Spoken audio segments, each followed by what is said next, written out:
Interfaith and its people is underway. It has spread to 160 countries and touched over 4 million people, 25,000 schools and 2,500 colleges. This movement has led to over 2 million trees being planted, 1.7 million young people being engaged in value-based projects, and over 100,000 children undergoing cognitive development training. Over 55,000 grassroots workers have been trained to spread health and education awareness across India. Heartfulness is the name of this movement. And it has been driven by the dedication of volunteers, Support of government institutions, and the generosity of corporate partners.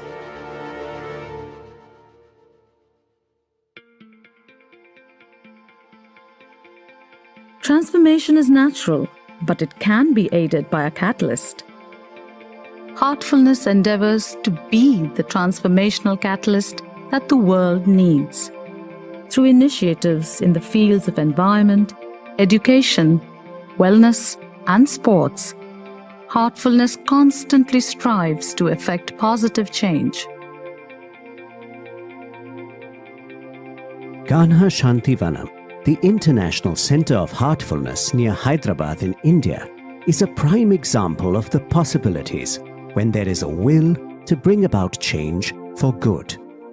Volunteers from around the world have transformed 1,200 acres of barren land into a lush, green ecosystem brimming with biodiversity.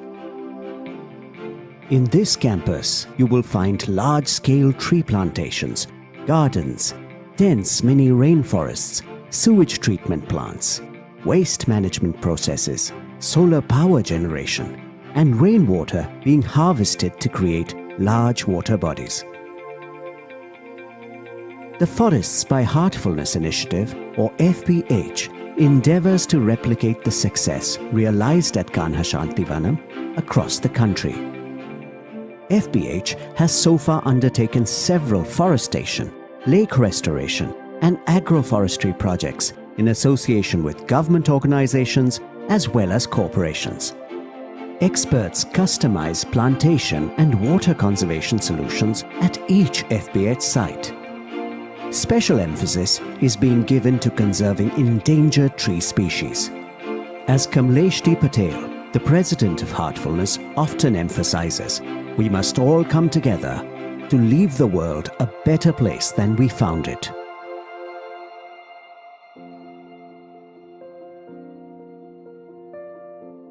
For over 3 decades, Heartfulness has been running courses especially built around value education and conscious living in schools across the country. The curriculums are closely aligned with the 9 principles of the UNESCO Chair, Global Health and Education. The Heartful Campus Initiative works with colleges to develop life skills and a strong sense of universal human values in the youth. Heartfulness collaborates with AIMS, AICTE, ICAR, and other leading institutions across the country to introduce relaxation, stress management techniques, and life skills to youth who are about to join the workforce. A tele-counseling helpline called Voice That Cares offers free support to anyone suffering from mental health problems like anxiety, depression, sleep issues, and addictions. Heartfulness provides special training in best practices to grassroots health, social, and education workers who can then implement these in their respective blocks and villages. The well-equipped medical center at Kanha Shanti Vanam caters to the medical needs of over 70 surrounding villages. Heartfulness also offers preventive and curative treatments based on various knowledge systems, including yoga and Ayurveda. About 15,000 Heartfulness volunteer trainers spread across the world offer meditation training free of cost. Sports encourage health, self-confidence, and leadership skills. The state-of-the-art Heartfulness International Sports Center at Kanha Shanti Vanam seeks to provide quality training to young people interested in sports.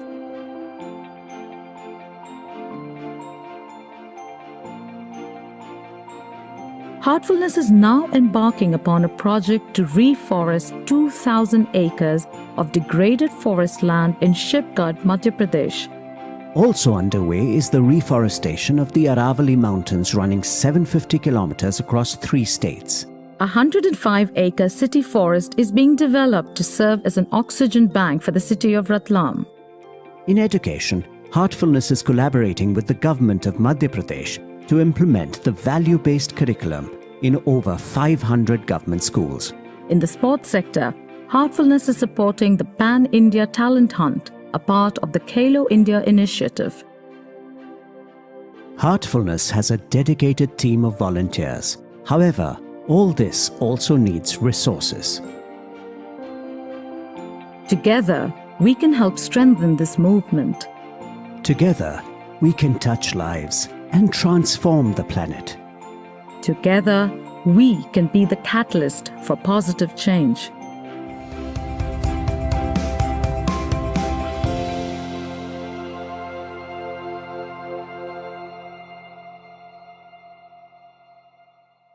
Our honor to invite onto the dais respected His Excellency Baba Jogi from the World Council of Religious Leaders,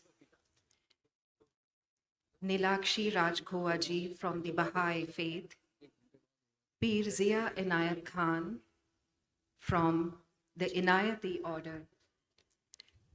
We respectfully invite Jyotindra M. Daveji from BAPS. We invite Venerable Geshe Dorje Damdulji from the Tibet House.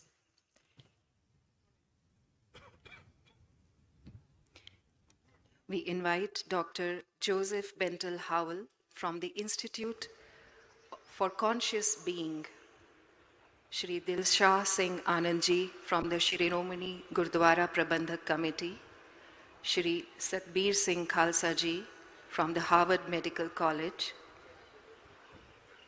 I respectfully invite Reverend Yvonne McRosty from Australia.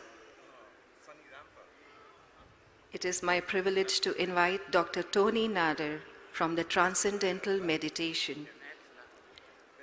We invite Atmarpit Vidhiji from Shrimad Raj Chandra Mission, Dr. Bhavani Rao from the Amrita Vishwa Vidyapeetham. It is an honor to invite to the dais Master Ji from God Home Journey, Master Minood from the Temple of Inner Consciousness. We respectfully invite these gurus and our respected guests to please occupy their spaces on the dais.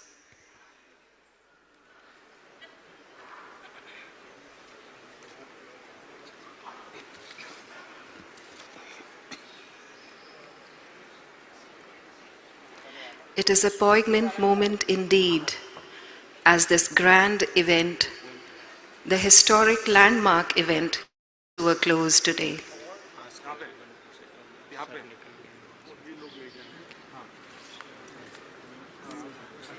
We once again invite the dignitaries to grace the stage, to grace the dais with their august presence. We request Dr. Tony Nader from Transcendental Meditation to please come to the dais and occupy his place. We request Dr. Bhavani Rao. He's not yet here. We're looking for Maharaja, he's not yet here. He's coming. Has already left. We invite all the respected dignitaries to please come to the dais as we are shortly about to commence with the concluding session of the Global Spirituality Mahotsav.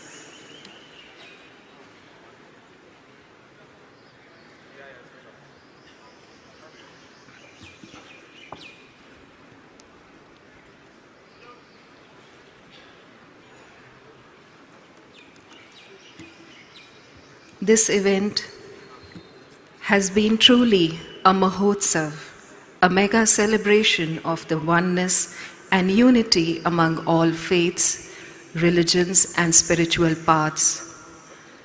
We are all blessed to have been a part of this historic event. If one could put it this way, it has been a remarkable melting pot of cultures and faiths. As each one of us has realized, it is yet just the beginning. It would be our privilege to invite our respected dignitaries to come to the stage and occupy their places.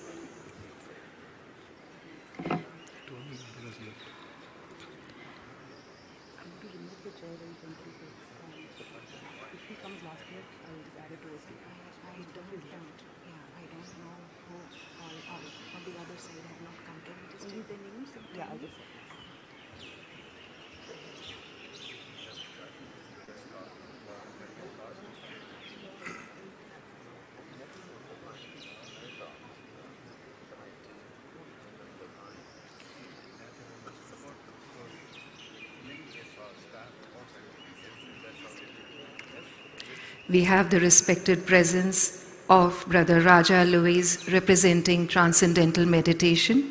We welcome him to the dais.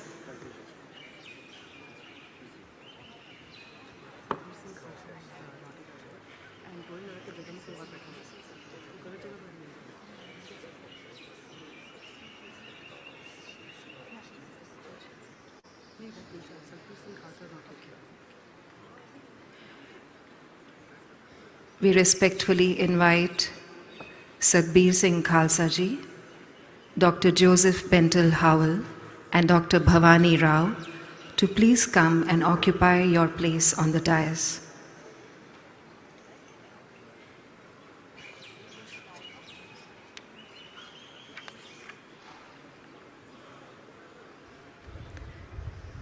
It has been a truly moving experience for each one of us present here, even for those hearts that have joined us virtually from across the globe, watching the proceedings live from the plenary sessions as well as the wisdom sessions.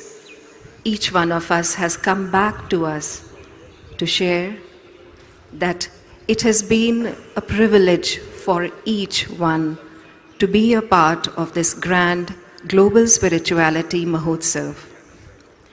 Many hearts have been touched, many more opened, and this wave will soon turn into an ocean. It is time for each one of us to commit to holding this vision of a world based on peace, inner peace to global peace. We await the august presence of the Honorable Vice President Shri Jagdeep Dhankar Ji and Revered Daaji to come and formally begin this concluding session. While we await their presence here in the hall, let us just connect to ourselves and prepare for the meditation that will be the start of this session. For those who would like to know how to meditate in the session that will follow, I would like to share this simple method of meditation that we will practice in a short while from now. We sit comfortably with our eyes gently closed and bringing our attention to the heart. We sit with the prayerful idea that the Divine Presence is already there in the heart, like a luminous divine light. We sit with the idea and without any effort to concentrate or focus, we simply humbly wait for that experience. If the attention drifts and we find ourselves in the midst of thoughts, we simply let them be, gently bringing our attention back to the heart, reminding ourselves that we are meditating on the presence of the divine light in the heart. This is the simple path that we will all follow in the next few minutes when we will begin meditation, led by the global guide of heartfulness, Revered Daaji.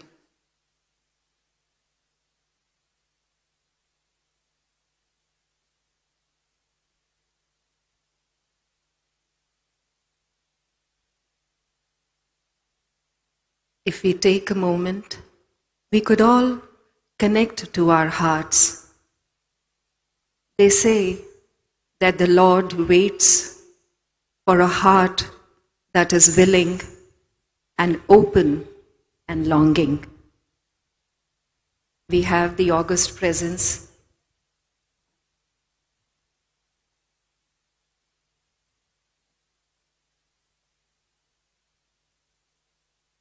Honorable Vice President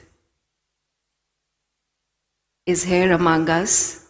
Let us respectfully welcome him with a big round of applause.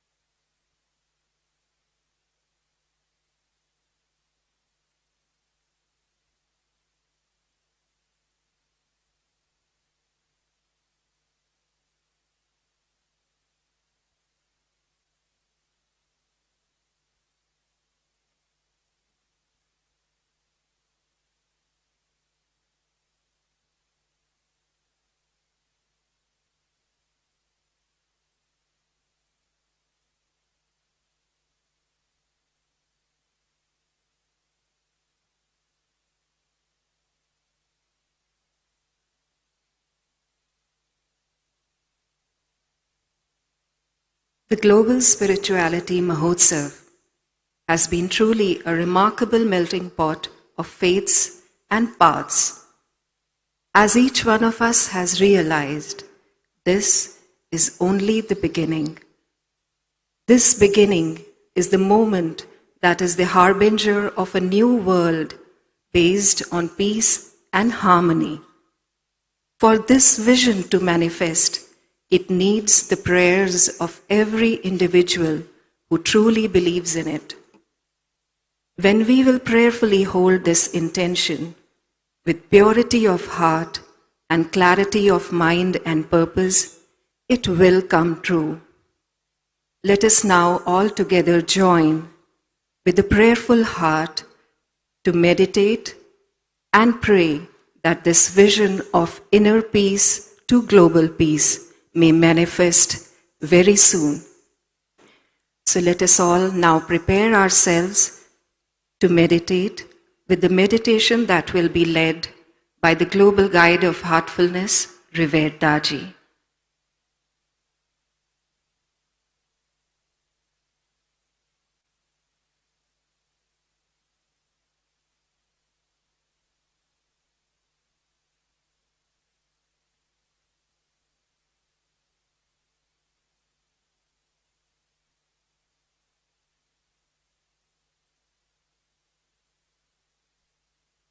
Let us now prepare to meditate.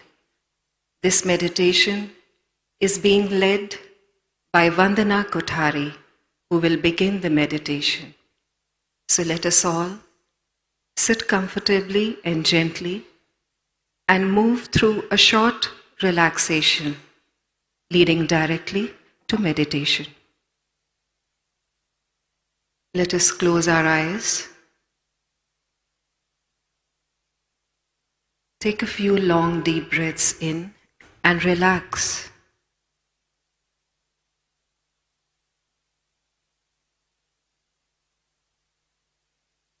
Let us begin with the feet, prayerfully inviting the healing energy from Mother Earth to enter the body, giving relaxation and healing to every part it moves through.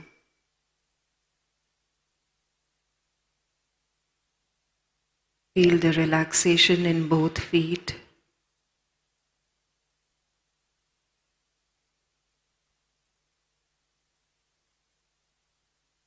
Feel the energy rise upwards, relaxing the lower legs.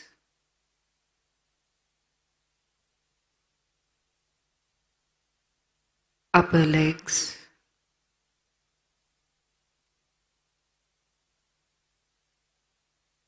The entire lower body is now relaxed.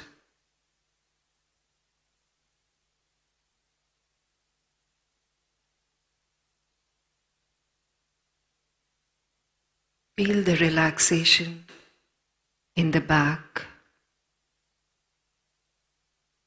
the presence of the energy relaxing the lower back and upper back.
That's all.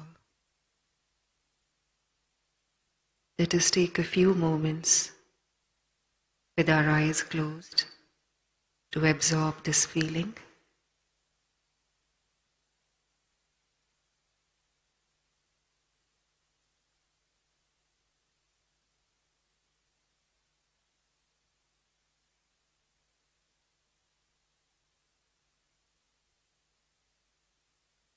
Feel it radiate outwards everywhere around us.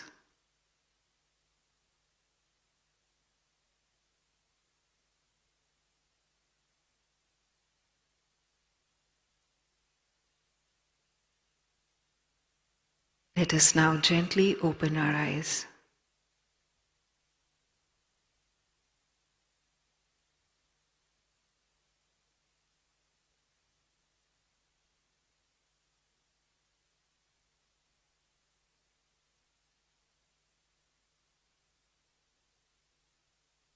We are deeply grateful to the Honorable Vice President of India, Shri Jagdeep Dhankarji, for his august presence at the Global Spirituality MAHOTSAV. We are also deeply grateful to all the respected leaders of so many religious, interfaith, and spiritual organizations who have graced this event with their open-hearted presence. It is now time for a lovely surprise for all of us. I now invite Right Honourable Patricia Scotland, Secretary General Commonwealth, to come forward to make this very special announcement for all of us.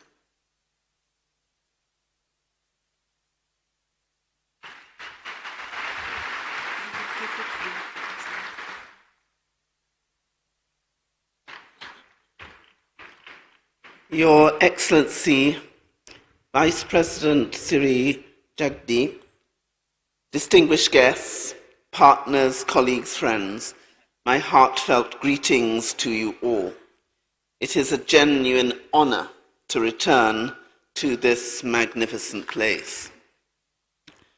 Vision, ingenuity, and labor has transformed what was once harsh and depleted lands into a lush green campus with rainforests full of thriving endemic and endangered species, medicinal and edible plants, and organic farms. This site has become a testament to harmony with nature.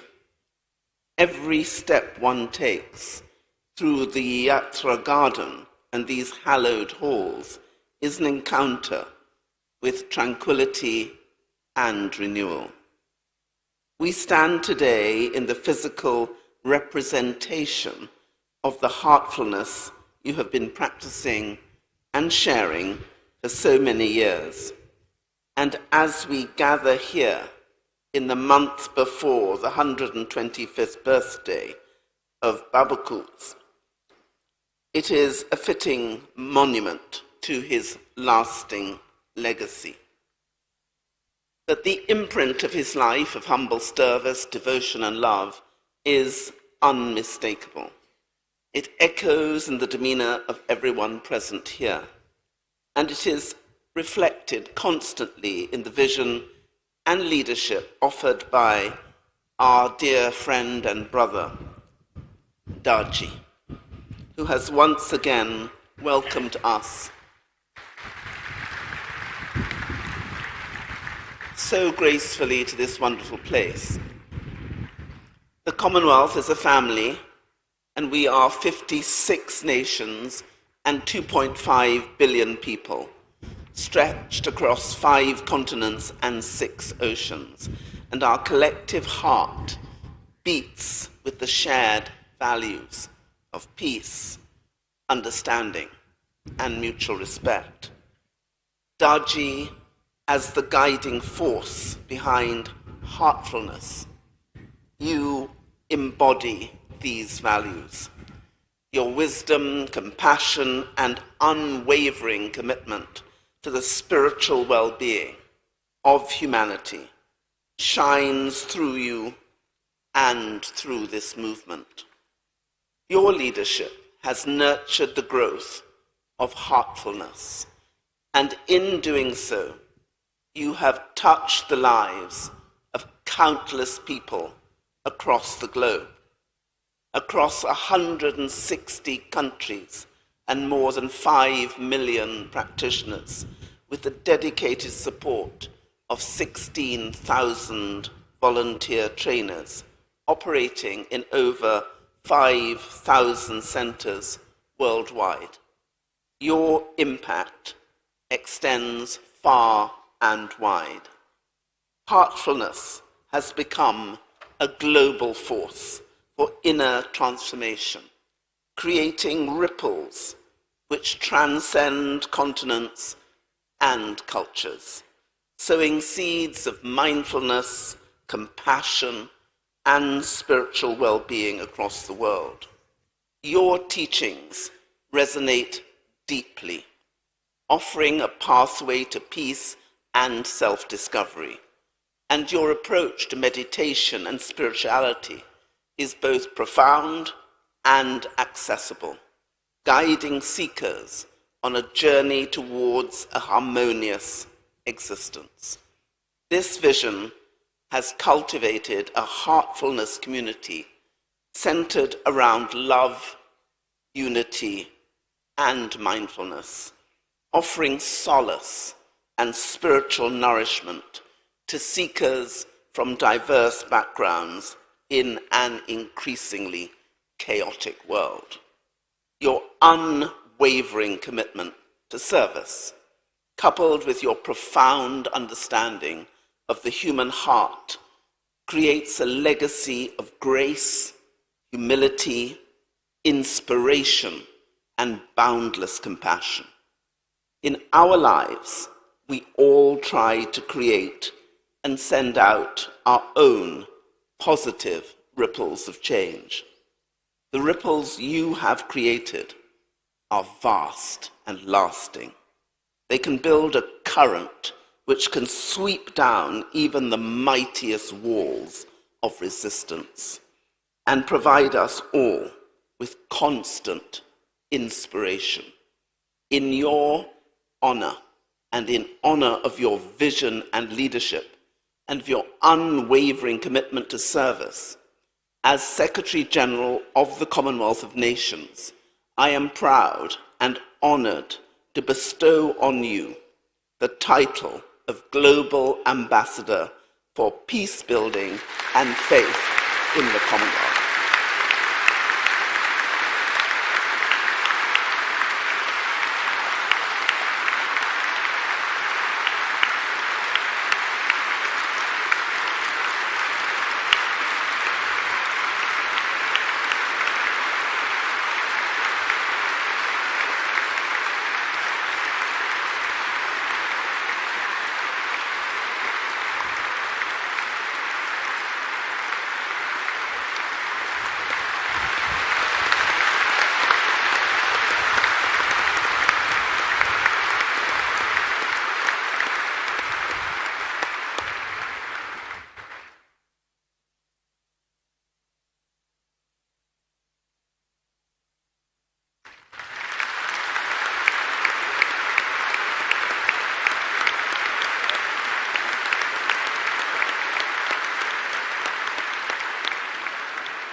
We thank with all our hearts respected Commonwealth Secretary General for this great honor that has been bestowed upon revered Daaji.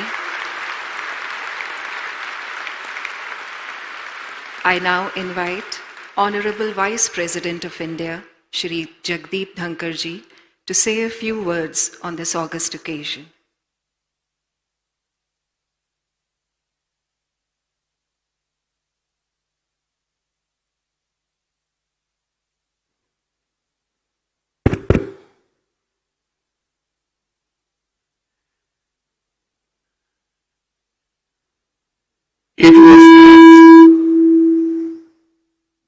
It was not a surprise. Well earned,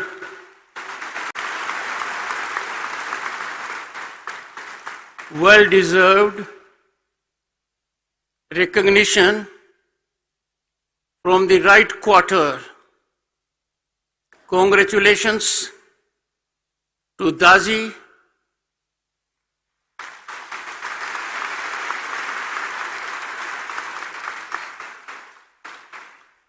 India is 60% of Commonwealth in terms of population. In terms of knowledge and wisdom, I leave it to your discretion.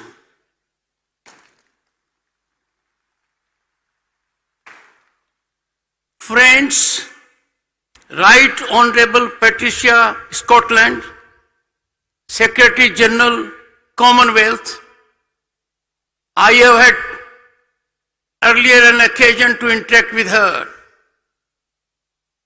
She is passionate about her mission. She is highly objective.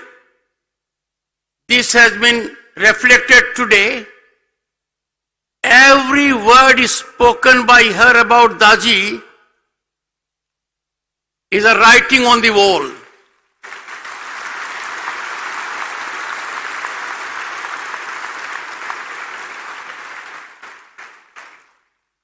There was a time when iconic status was granted on parameters that are baffling, beyond any rational, but now times have changed. Our civilian awards that are conferred are based on objective parameters. There is recognition of those who need to be recognized. These are driven no longer by event management or patronage.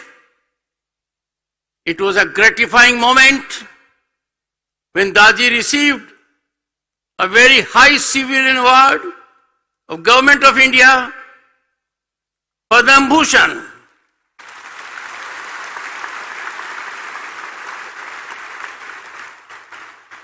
But the greatest award,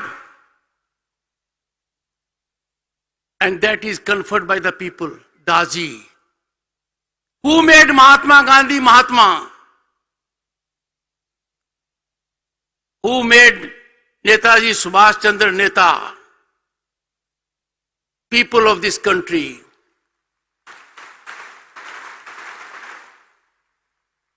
Millions and millions of people are inspired in most pristine and authentic manner, driven by the thought process which emanates from this epicenter. I therefore congratulate the Secretary General for being very thoughtful.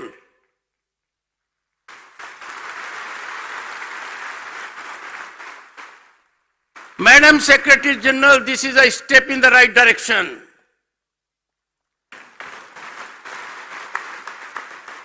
A step taken at a time when the world is engulfed by conflagrations. We are looking for solutions. Solutions will emanate from here.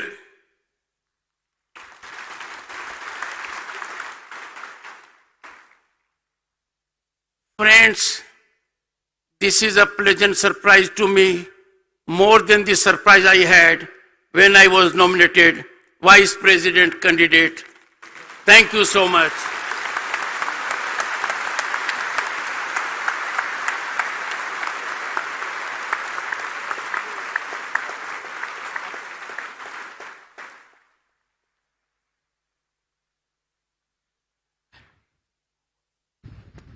We thank with all our heart the Honorable Vice President Shri Jagdeep Dhankarji for his kind words. We thank him for his presence for having graced the Global Spirituality Mahotsav and for having guided us with his words. I now invite Revered Daaji to please address all of us.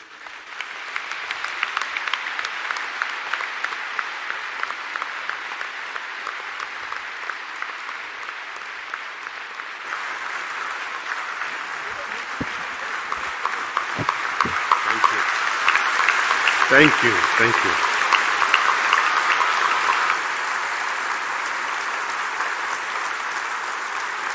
Thank you. Thank you. Most respected, Honorable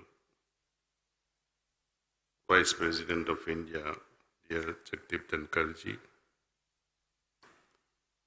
Right Honorable Patricia Scotland, Secretary General, Commonwealth, and many leaders of various paths, interfaith, religious, spiritual, and my very dear brothers and sisters. My heart and head bows to all of you with gratitude. This award is not personal. Could I have attained, or could this organization would have been recognized without you all? I don't think so. So this award, it belongs to Heartfulness.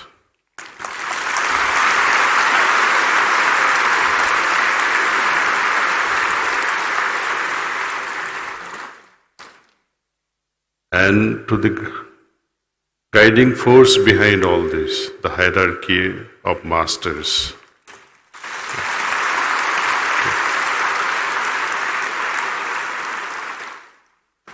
So far we have been treading alone with this global spiritual Mahotsav.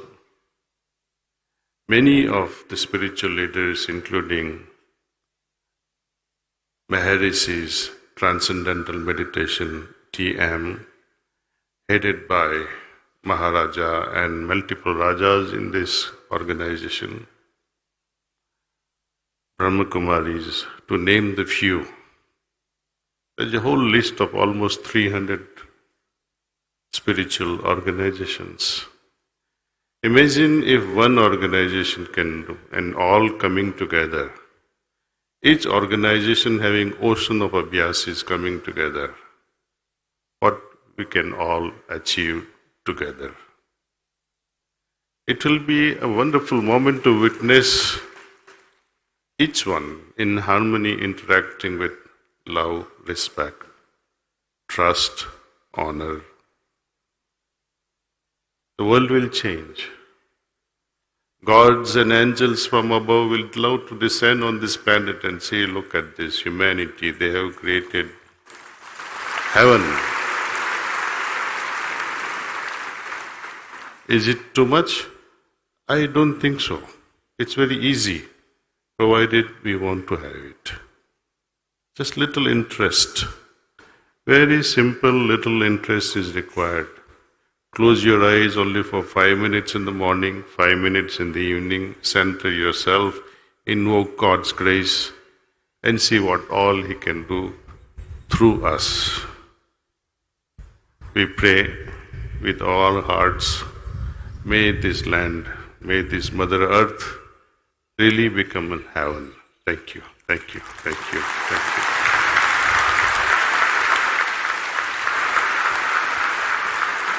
I cannot end this without thanking Right Honorable Patricia Scotland, Secretary General, Commonwealth.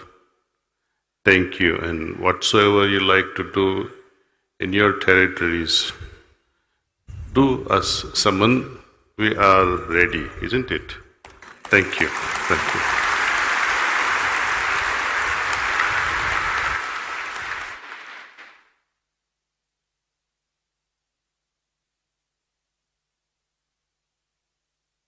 It has been an honor to have Honorable Vice President Shri Jagdeep Dhankar among us. Let us thank him with all our hearts for having been here with us. And it is now time to respectfully say bye to our Honorable Vice President. Let us give him a huge round of applause.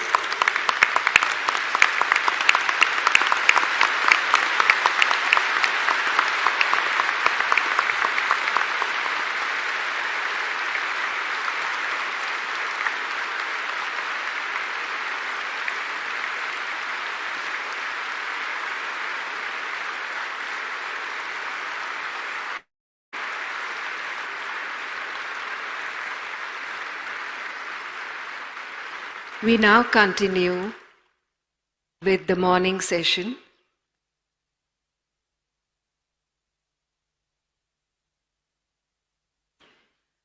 How could a congregation of so many open, loving hearts, each heart waiting and wishing for peace, how could this congregation be complete without some music that stirs the heart?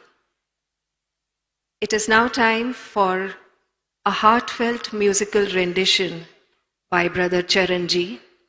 I now invite him to come forward with his daughter and grace all of us with some soulful music.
एक हल्का सा बादल बन जाए,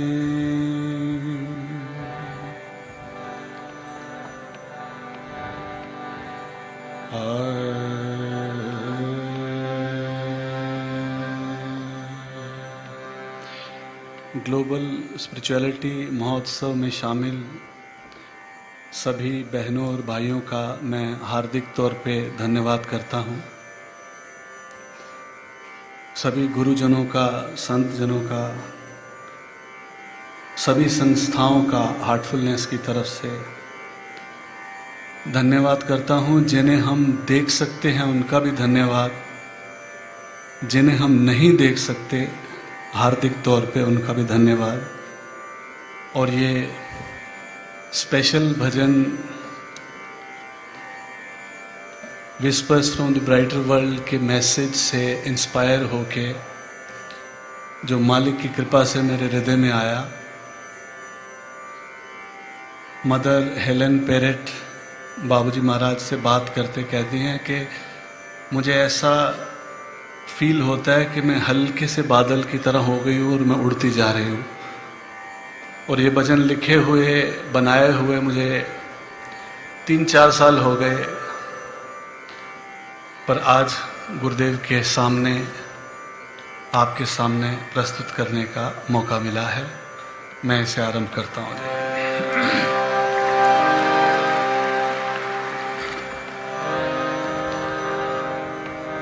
एक हल्का सा बादल बन जाए, एक हल्का सा बादल बन जाए, एक हल्का सा बादल बन जाए, एक हल्का सा बादल बन जाए, तेरी हवा मिलते उड़ जाए, तेरी हवा मिलते उड़ जाए,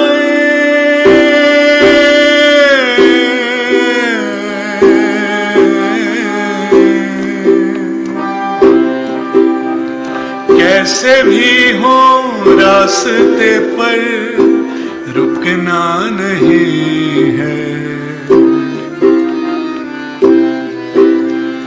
कैसे भी हो रास्ते पर रुकना नहीं है, मुश्किलें तो आती हैं पर झुकना नहीं है, एक ना एक दिन तो मंजिल पाए, बस हल्के हल्के होते जाए, एक ना एक दिन तो मंजिल पाए, बस हल्के हल्के होते जाए, आसमानों में संग तेरे ही यूं ही लहराए, आसमानों में संग तेरे ही यूं ही लहराए, तू जो कहे तो खुद ही बरस कर खुद को मिटा दे, बस एक सपना हम तुझसे हो जाए,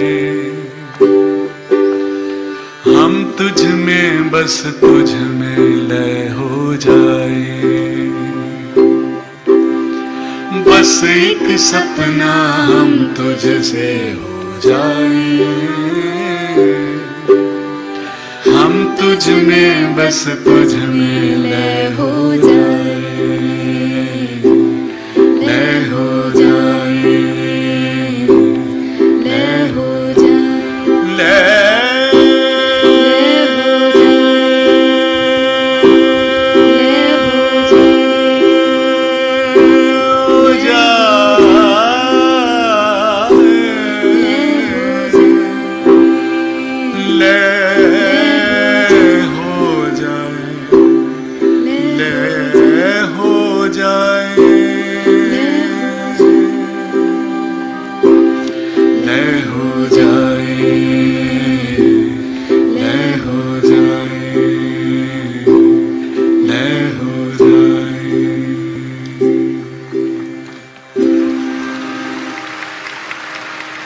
बस एक सपना हम तुझसे हो जाए,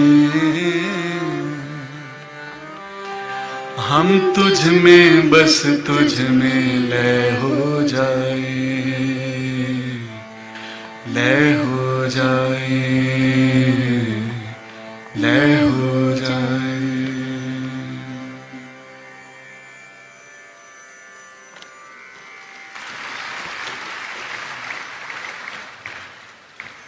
आओ हम सब उस परमात्मा की तरह प्रेम हो जाएं,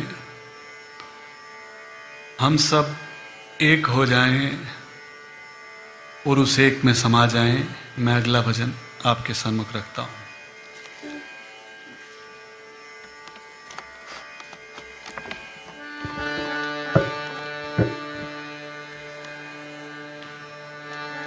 गुरु तेरे चरणों में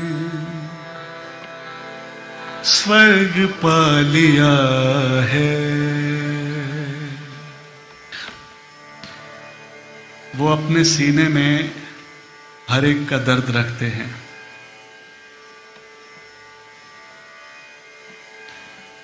वो अपने सीने में हर एक का दर्द रखते हैं।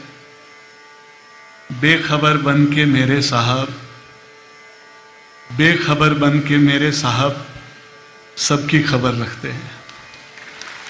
बेखबर बन के मेरे साहब सबकी खबर रखते हैं। गुरु तेरे चरणों में स्वर्ग पा लिया है। जमी पे खड़े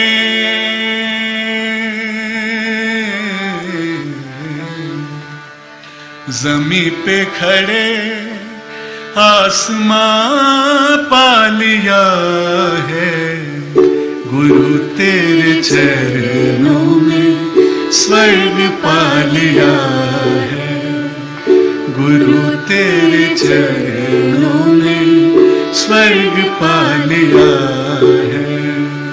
जमी पे खड़े आसमां पा लिया है। गुरु तेरे चरणों में स्वर्ग पा लिया है।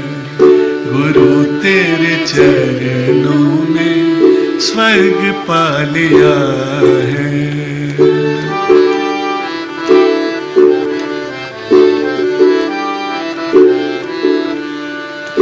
हमें जो न सूझे सुझाया वो तुमने। हमें जो न सूझे सुझाया वो तुमने। बना जो न हमसे बनाया वो तुमने। मरुस्थल में हमने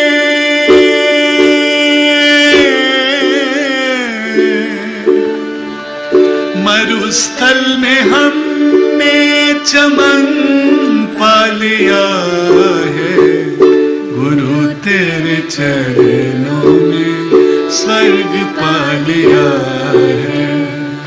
गुरु तेरे चरणों में स्वर्ग पा लिया है।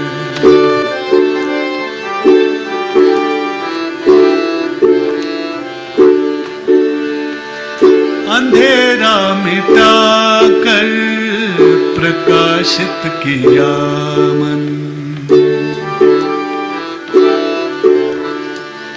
अंधेरा मिटा कर प्रकाशित किया मन। भ्रमों को मिटाया किया धन्य जीवन। अमावस में भी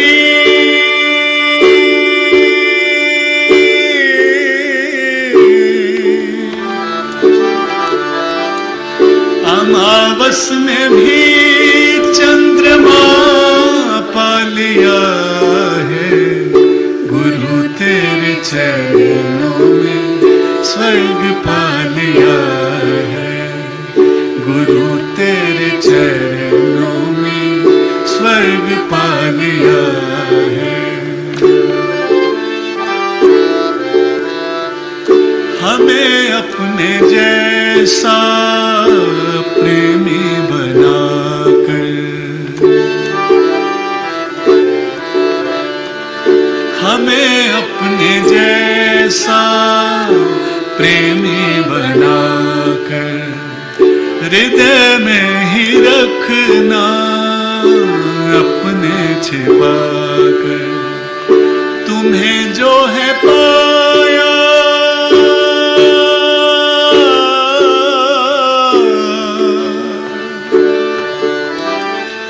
तुम्हें जो है पाया सारा जहां पा लिया है। गुरु तेरे चरणों में स्वर्ग पा लिया है।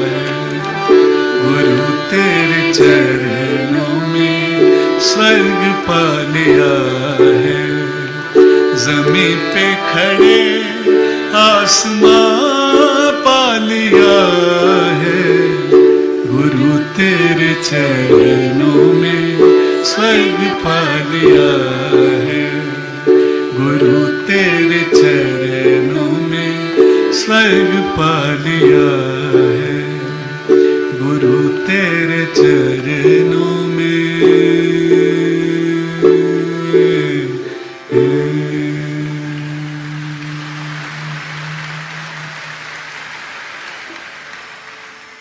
Thank you master.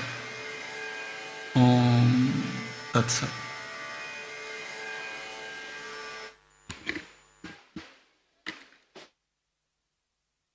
Thank you, Brother Charanji. We now respectfully request all our dignitaries seated on the stage to please proceed down and occupy the chairs in front of the stage. We thank you for your presence on the dais.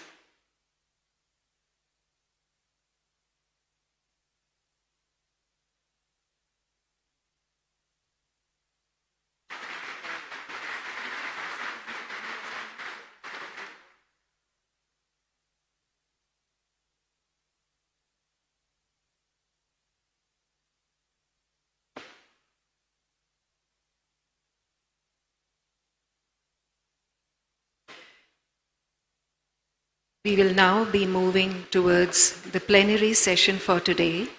We request all our brothers and sisters to continue to be with us. There is inspiring wisdom to be gained from all respected leaders of different organizations. There is much to learn, and as we say, the journey of learning is endless. So we request everyone to continue with their presence here with us.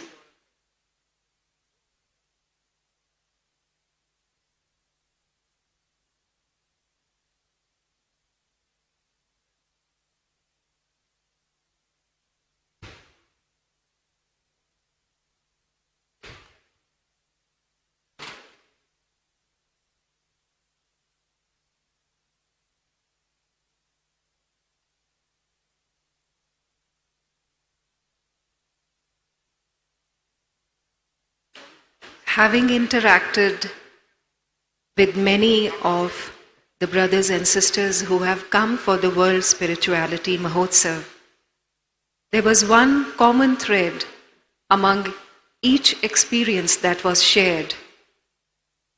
Everyone felt an overwhelming warmth in the heart.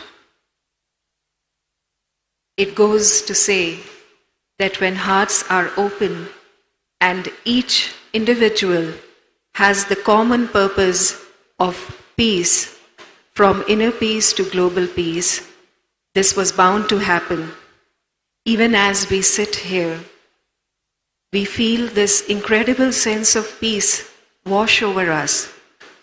What remains for us to do is to go back from here, nurturing this feeling of peace within the heart, with a simple resolve to continue to work towards this intention for which so many people have gathered from all over the world. We now move to the plenary session for today, and it is my honor and privilege to invite onto the dais His Excellency Jain Ji, Secretary General, World Council of Religious Leaders. We also invite Dr. Roland McCratty from the HeartMath Institute. We respectfully invite Master Minood Ji from the Temple of Inner Wisdom. We invite Dr. Joseph Benton Howell from the Institute for Conscious Being. We invite Ms. Nilakshi Rajkhowaji from the Baha'i Faith. It is also an honor to invite Rabbi Ezekiel Isaac Malikar from the Judah Hayam Synagogue. We invite Ms. Sophia Bentowns, the Sufi guide of the Alawiya.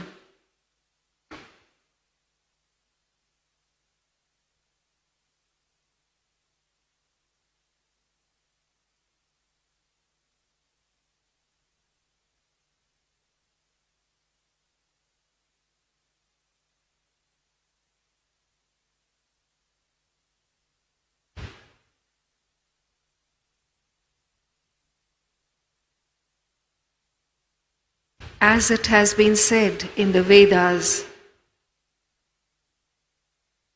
we are all eternal learners moving together on the journey towards the source that lies within. And as the Vedas say, may noble thoughts come to me from every side. And each and every of these plenary sessions is that opportunity for all of us to allow these noble thoughts to go within us.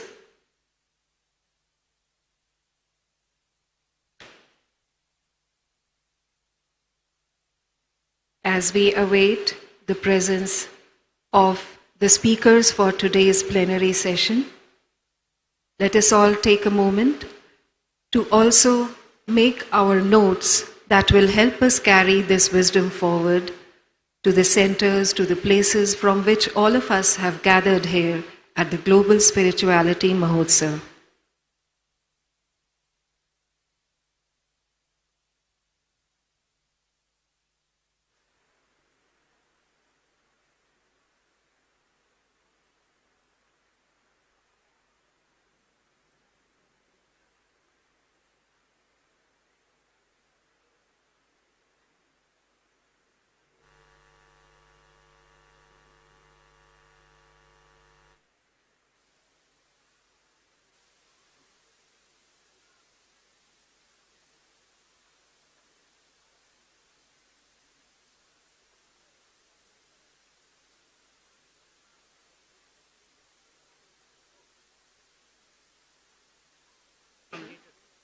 I start?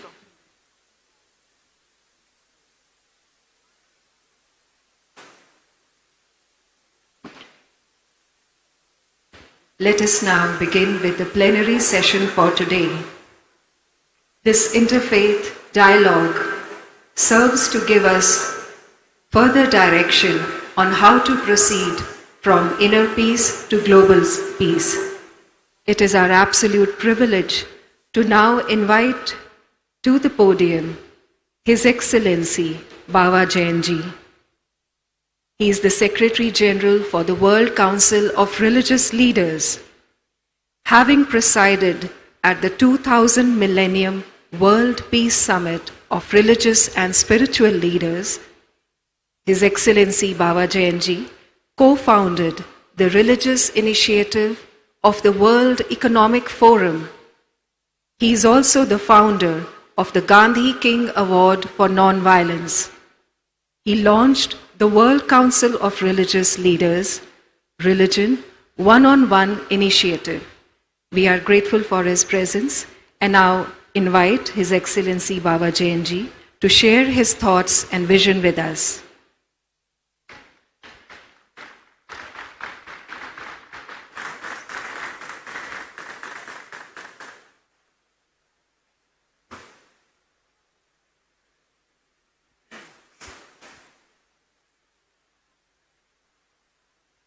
Good morning.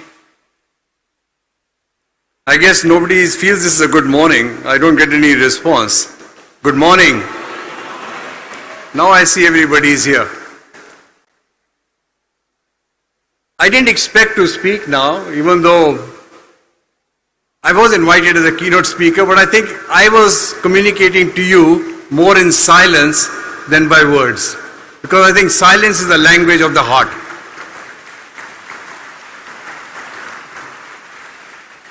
But they asked me to say a few words before I depart, and I just want to share a couple of things. I will have more of a conversation with you, and I just want to begin because Daaji is not here.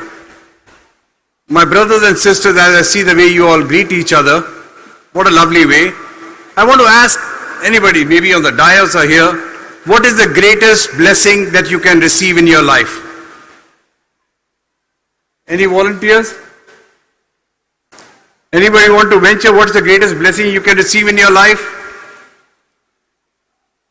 Having a guru in your life. Now, why is that important? Oftentimes in life we will come to crossroads. The more crossroads you come to, the more you will build your character to see which path to take. And don't be afraid to fail, because it is through failures that our core character is built. But when you have a guru in your life, that guru will point you in the direction which will be for your betterment.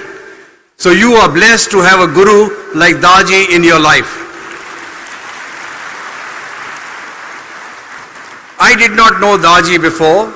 I came and I met him only on the 14th when I arrived. And I was asked to come and have lunch with him. I was very honored with a few other friends. And Daaji spent 2-3 hours with us. I didn't feel like that I was meeting him for the first time. And we spent some time. And the last 2 days, if you heard Daaji make a mention of me and a quote, the full quote of Kofi Annan really at the United Nations at the Millennium Summit, which I was honored to serve as Secretary General for, was the problem oftentimes is not the faith, but the faithful. What do we mean by that? What did the Secretary General mean by that? He meant that religion is not at fault. Religion is not the problem. It's the people who abuse and misinterpret religion for their own interests. And you heard Daaji, he mentioned that very clearly, because he knows the value of that. For me, having a guru in my life gave me a purpose of life. Put me in a direction gave me a purpose and a direction of what I should be pursuing in life. You have a guru, but to ask you, do you have a purpose in life? Or ask yourself that, what is the purpose of my life? I'll leave you a few things only, because I have a limited time. I have to take a flight and the dais is full. You've been enriched with many, many dialogues and speeches and messages. I'll just leave you three S's. One of them was given to me by Chinnajiri Swami yesterday, who I was honored to meet for a few hours. I always ask, what is the purpose of your life? So he turned the question to me, what is the purpose of your life? I said, the purpose of my life is service. I want to serve, serve and serve. And that service, I'll tell you one distinction my guru taught me. My guru always says, be of use. Remember, oftentimes people will tell you that they are just using me. His message was, be of use, but make a distinction. Don't let anybody abuse you. Make that distinction. Remember that. So service is the first principle. Second, sharing. Have that attitude of sharing. Wherever you can share, share, share.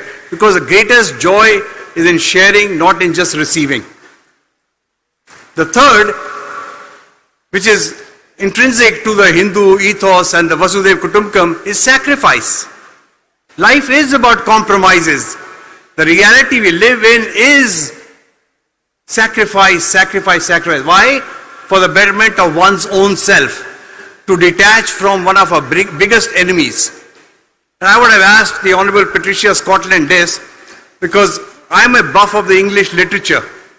I'm telling you now, getting into the stage of which are the biggest obstacles in our life. And I was supposed to make the address on the 15th, and I was going to tell you, does anybody remember the significance of the 15th of March? You remember, Honorable Patricia Scotland? The Ides of March.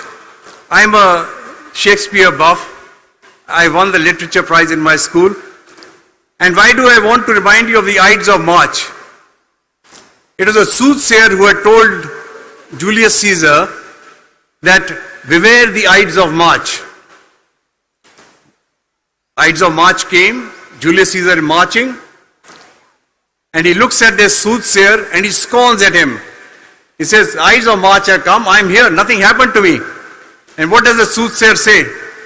Caesar, they've come but not gone. It's come and gone. Now why do I remind you that? Here is an example of the ego of a person getting in their way. Julius Caesar was arrogant, was full of ego, and he mocked the soothsayer. Our greatest challenge in life is overcoming that inner ego, the inner demon, which oftentimes influences our decisions and puts us in the wrong way. So coming here, and I mean, if you've seen, I think Daaji is real to me, he's humility personified. I've been watching him, and I feel, and I'm seeing that he is so uncomfortable when speaking, he would much rather close his eyes and be in silence. If you've seen even on the stage, when people are speaking, oftentimes I observed, he's in meditation. He wants to be in silence. He doesn't want to speak. So remember, the more the urge we have for projecting ourselves, the ego which drives us, the more obstacles we will receive in our life. Shed that ego. When you come from here and you've learned from here, you've been blessed with the meditation and the power and the energy that you're receiving, leave your egos here, don't take them with you wherever you go. Follow the path of service, of sharing, of sacrifice. Your lives will be transformed. Make an impact in the world which generations to come will remember. That should be the motto and purpose of your life. I'll end by giving you a little example, and this is also a true story. Maybe a couple of them actually. I was in South Africa. As was mentioned, I gave President Mandela the Gandhi King Award for Non-Violence. Now at that time, Madiba, as he is referred to, has become like the moral conscience of the world. Now in my position, I have met almost every head of state. I've been with all of them. But that day, as I was going to meet President Mandela, and it was not in any VIP room like this one behind the stage. It was a stadium and we were standing under the bleachers. That's where Madiba preferred to meet us. So I'm thinking, what am I going to say to the President Mandela when I see him? Thoughts are racing because this is a unique opportunity. One of the greatest leaders who transformed their lives from being a militant and a commander to a non-violence, peaceful resistance for the freedom and liberation of South Africa from apartheid. And I'm going to meet him and I said, what should I be saying to him? So what does he do? Suddenly he emerges. He's a larger man. He just embraces me. Hey man, how are you? I am really at a loss of words, but that day I was dumbfounded. I couldn't speak a word. He disarmed me in that moment. Why am I sharing this with you? One of the greatest qualities of a leader is their innate ability to put you at ease. Have you seen somebody else do that in your lives? Look at Daaji, right? He puts you at ease. I met him for the first time. He made me feel as if I'd known him for the rest of my life. All the way. So this is a unique ability. And remember, a great leader, what does he do? I was going to give you an answer, but let me ask you, great leader, what does he do? Anybody? What do you think a great leader does? Love. He says love. A great leader does not build followers. A great leader builds leaders. Each one of you is a leader because Daaji has sown the seeds of leadership in each of your hearts. Take that away. Take that message. Let that be your guiding North Pole star. Follow that. Be of service. Continue to serve, serve and serve. And you will be so enriched because of the purpose in your life that any sickness, any obstacle, they will just vanish. They will fall away. And when you leave the world, you will be remembered for this. And this can be best understood by the life of Alfred Nobel. I'm sure you all have heard about Nobel and the Nobel Prizes. One day, Alfred Nobel wakes up and by mistake they had published his obituary. This was long before the Nobel Prizes was founded. And in the obituary, when he read that he was known for all the weapons he had created, dynamite and everything, he was aghast. He's saying, oh my God, this is what I'm going to be remembered for? That's not what I want my life to be. He said, I want to change that destiny. Then he launched the Nobel Prizes. Today, how do we remember Alfred Nobel? Because of the Nobel Prizes, the epitome of what we want to accomplish in our lives. So I share that with you. As if this was the last day of your life and you were going to go tomorrow, how would you want to be remembered? If you're happy, wonderful. If you're not, change those things and focus on what you will be leaving behind, because everything that you have gathered materially will be left here. What will remain is what good you have done, what you have served, what you have shared, what you have sacrificed. So be that good ambassador of the Heartfulness Institute as you go about doing your work in the world, and be somebody who people remember, yes he came or yes she came and they did something which we will remember forever. God bless you. Bharat Mata ki Jai. Jai Hind.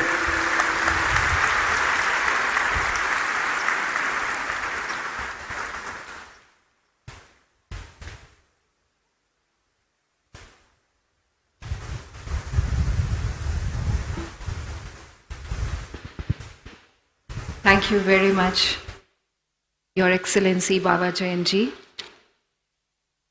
The 3 S's have been given to us by him: service, sharing, and sacrifice. Let us keep these key words with us as we go back from this event. It is now our pleasure to invite to the dais Dr. Roland McCratty. He is the Director of Research of the HeartMath Research Center at the HeartMath Institute. As a psychophysiologist, Dr. McCratty's research interests include the physiology of emotion, heart-brain communication, and the global interconnectivity between people and the Earth's energetic systems, applying this to the development of tools and technology to optimize individual and organizational health, performance, and the quality of life. We request Dr. Roland McCratty to share his ideas with us. Thank you, and it's a great honor to be here and part of this event. And I'm not going to stand here and try to tell you anything that you haven't already heard or that you probably don't already know.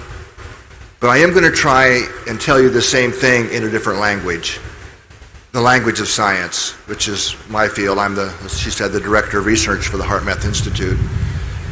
And I got to my path. I had been a long-term meditator myself, and we learned about the heart, in meditation. But if I'm really honest, it was more like a metaphor for emotions and this and that, but it was really all about the brain and this.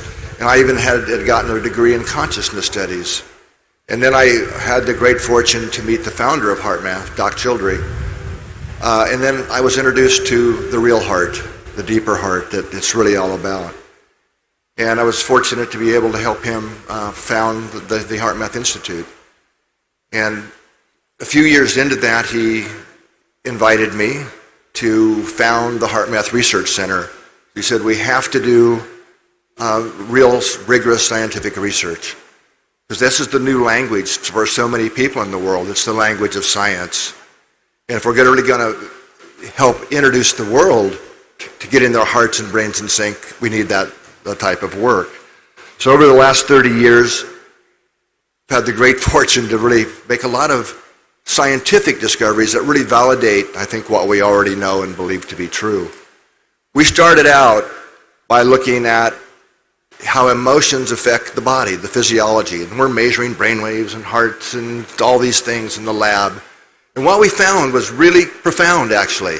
And this is 30 years ago when we started this. And at that time, nobody was looking what happens in our body when we love, when we appreciate. It was all about stress and depression and anxiety. But what we found is when we brought people into the lab and they were able to really feel heartfelt feelings of love, compassion, kindness, something almost magical happened. The way the heart beat, the rhythms of the heart dramatically changed. We know many years later now that this is an optimal state, a state where the mind, emotions, the heart all come into synchronization. We call it heart coherence. A lot of you have probably heard that term. It's there are over 500 studies now that show that when people learn how to get into that heart coherent state, that it lifts, it benefits almost everything we can think of, our health, our performance in sports, for example, but especially our ability to access our own inner intuitive guidance. And we found that so many people were talking about us. Well, let me just say one other thing. The beautiful thing I think about heart and heart coherence is it's neutral. It's something that we all have. We all have a heart. And whenever we're actually feeling love or compassion or kindness, we are shifting into a heart coherent state, most likely. It doesn't matter how you get there, right? What technique, what practice you have. but it does increase the measurable synchronization between the rhythms of our brain and the rhythms of our heart. Now, as I mentioned, the big gift, I think, from that, I know from that, is our accessing to our intuition, our own intuitive inner guidance. And this is something we were actually able to test in the lab. And we were even surprised. I won't go into all the scientific details, but the takeaway from it is what we found from these studies is that the heart can know the future. And it starts in the heart. The heart is the first to get the information. It sends a measurably different signal to our brain. Then you have a brain response, you see that, and then you get a body response to felt emotion. So the way I got this published back in, many years ago in scientific peer-reviewed journals was to say that the heart has access to a field of information that's not bound by time and space. Well, what is that? Right? I would suggest that we have two hearts, what this research shows, the physical and what I call the energetic heart, which has been called the spiritual heart in so many religious traditions and philosophies. This just suggests, no, that's real. Right? And the energetic heart is that bridge. It's what connects the larger part of ourself, our soul, our spirit. It translates that down into the physical world of earth in our bodies. It's how we really connect with our larger self, our higher self. It's through the energetic heart. That's the real us. And as we learn to become more heart coherent, it opens that pathway. So in other words, becoming more heart coherent really can facilitate anything we do in any practice we want to take. Okay? The next adventure, I'll say, in our research was really starting to understand scientifically how the heart connects us. It connects us with others. Our heart doesn't just stop at the skin. We are literally broadcasting, radiating fields, magnetic fields produced by the heart. And we were able to show and find that that's carrying information about how we feel. And when we're in that coherent state, which again we get into naturally when we're loving, appreciative, that it connects us with others in a measurable way. Hearts can literally synchronize together when we come together in the heart. And that opens a new type of communication where we can really hear each other deeply. Even if we don't agree, we can still have that heart-level connection. So it's really the key to how we build social coherence, how we learn to get along with each other in a new way, even though our minds might not disagree. Then the next kind of major step along that research path was understanding how our hearts not only connect us with our own larger self, but with others, but the earth itself. As it turns out, when we measure the heart coherent rhythms, it's a rhythm of about 10 seconds. We have new technologies that can measure this. It makes it very easy to practice, to know if we're in coherence, and to make that shift. But we started asking questions like, well, how do mothers know their children are in harm's way when they're on the other side of the planet? What's connecting this? There has to be something that's making that connection. One of the things that we found that can help answer that question is we all live within the magnetic fields of Earth, right? The North Pole, South Pole, but the fields that we live in. Well, the amazing thing that we discovered by having these sites around the world that measure the energetic or the magnetic environment of Earth is that the fields vibrate. These magnetic field lines are plucked like guitar strings. And they vibrate at the same frequency of the coherent human heart rhythm. Okay, so when we're in that heart coherent state, through resonance principles, it connects us with the fields of Earth that we're all connected to. And what we're finding is the fields of the Earth that we all live in is what interconnect us not only with each other, but with nature, with trees, with animals, so that we're able to really, the heart really is what's connecting us across dimensions, with our larger self, with others, and with the Earth itself. So once we really understood that, then we said, well, how do we teach this to others? How do we make getting coherent easy? So we developed a number of technologies. that help us do that, that allow you very inexpensive technologies that allow you to see in real time your heart rhythm and how coherent it is. And these are, I'm thrilled to say, being introduced into many schools, these technologies, at least in the US and other countries, that are really allowing kids to learn this at a very early age. And I personally don't think there's any greater gift we could give our children than learning how to get our hearts and brains in sync early on, and we have that skill for life.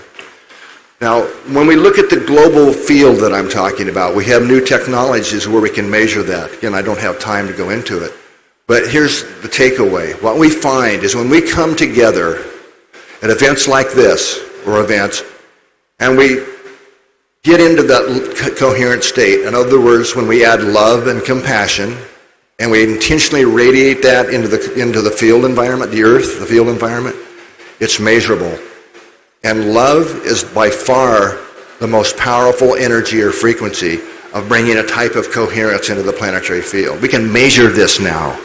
And I'm honored to say that the Heartfulness Institute is one of our partners in this project, and we have a lot of these devices right here, right now, measuring what we're doing to affect the field. So I hope this has been useful to share some science with you. But what does this all point to? My parting comments and invitation would be, it's time for love to go viral. Right? It's what's going to shift the frequency of the planet. It's what's going to lift our baseline of humanity into our next level of consciousness, where the heart and brain are truly in sync and a joint partnership. Thank you very much for the kind invitation to be here. Thank all of you for your kind support. Take care. Thank you very much, Dr. Rollin. It was a deeply insightful presentation, and it is amazing to see that something we have always known inside. Scientific research is now validating that the heart is the only part of us that has access to inner guidance and intuition. We now move towards another presentation. We invite Dr. Joseph Benton Howell, a clinical psychologist, a spiritual teacher, as well as an authority on the Enneagram. Dr. Howell is the founder of the Institute for Conscious Being, which teaches consciousness and spiritual development. He is the author of Becoming Conscious, the Enneagram's Forgotten Passageway. A new book to be released this year is also coming up, titled Know Your Soul. An absolute privilege to now be listening to Dr. Joseph Benton Howell.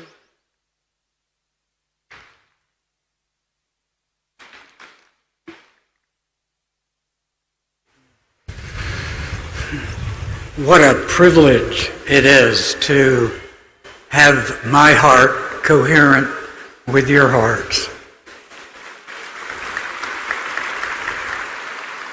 It is a privilege to be in another part of the world.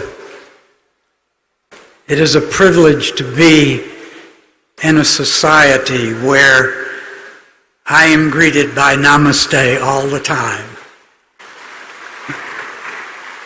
It warms my heart to be among you and to in some way claim that I too am an Indian.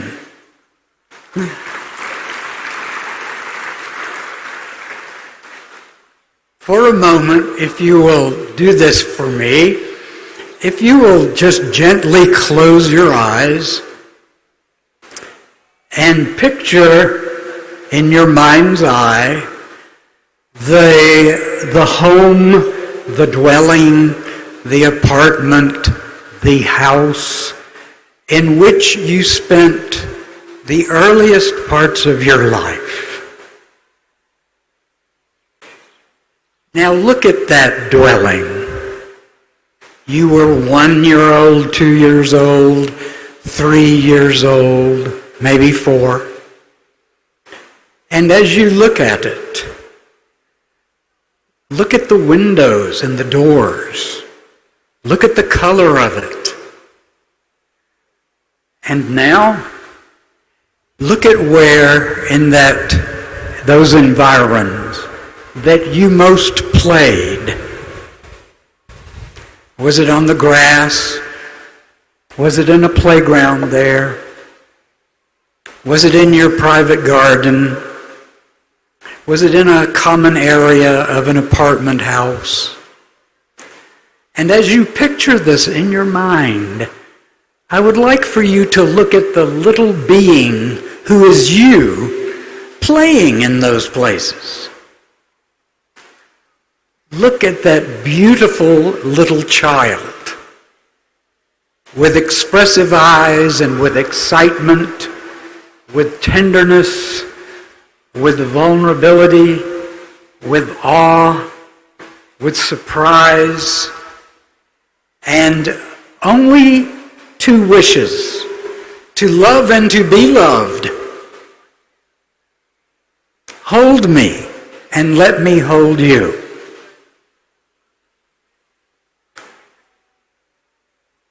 This little child with those beautiful eyes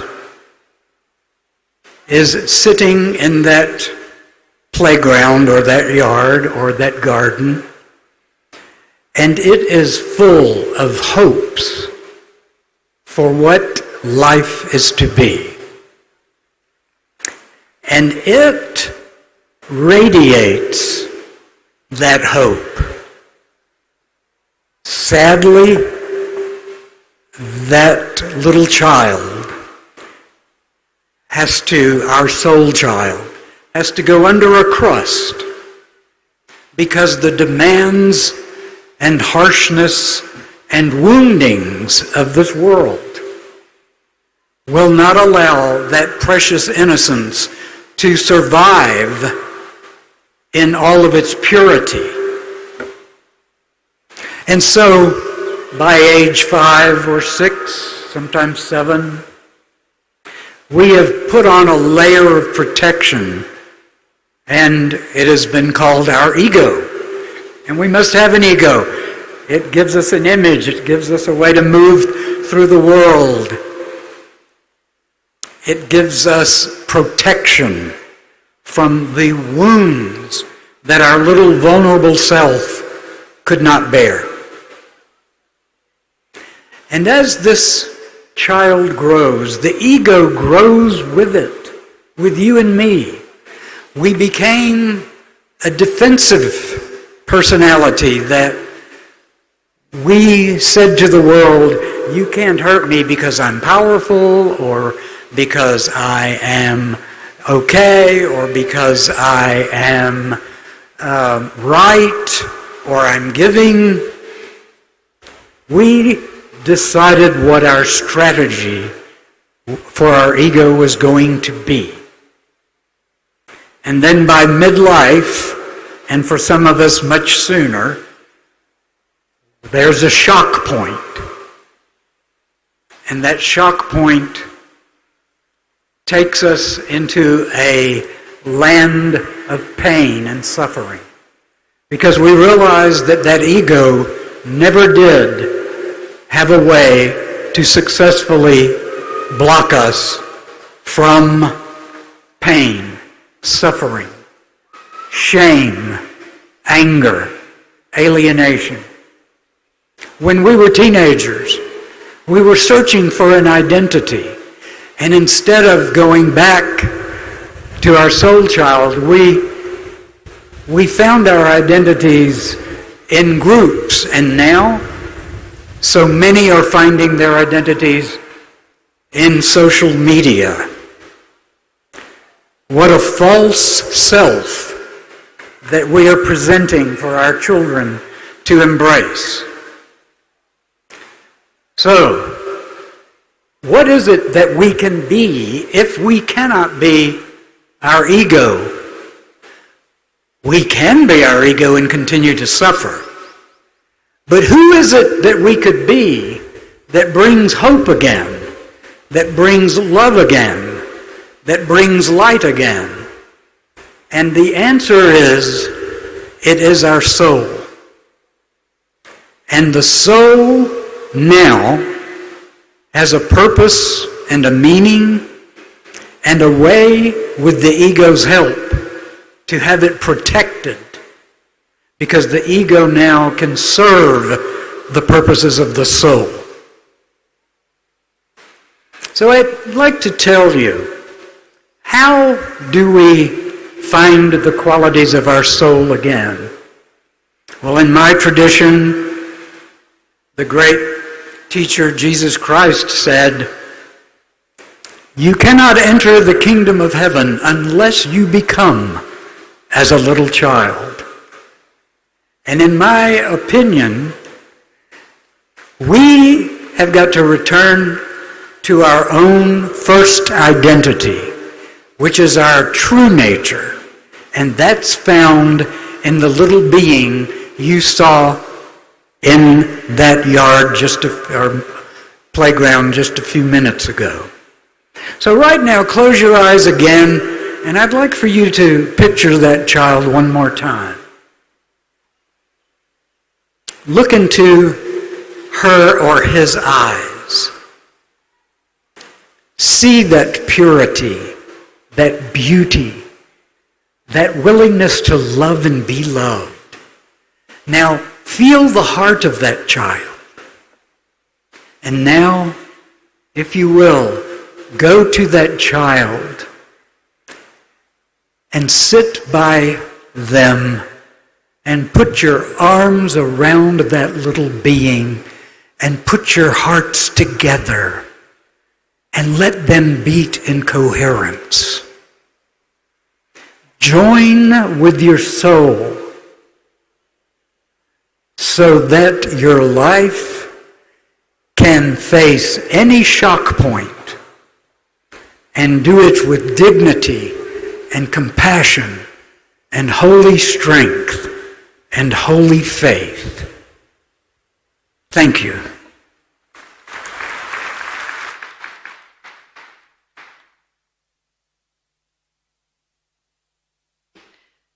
Thank you very much, Dr. Howell.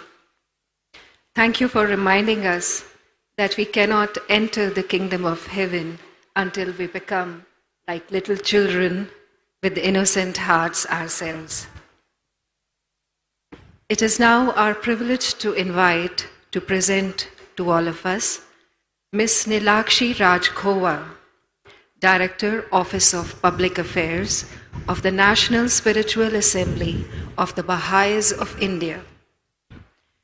Ms. Rajkhova has also served as the Director, Advancement of Women and Youth Affairs of the Office of the Public Affairs, Baha'is.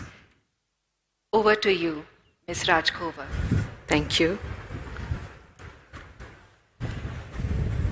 Good morning, everyone.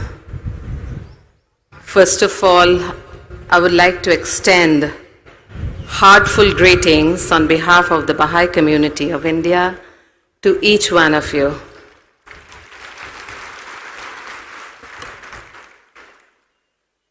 I'm very delighted and honored to be part of this Global Spirituality Mahotsav hosted by Heartfulness and the Ministry of Culture.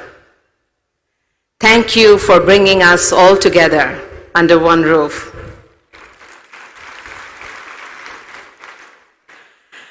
I would like to begin with a quote from the Baha'i writings. It says, "O Son of Spirit, my first counsel is this: possess a pure, kindly, and radiant heart. The thine may be a sovereignty ancient, imperishable, and everlasting." I think it's all starting with our heart.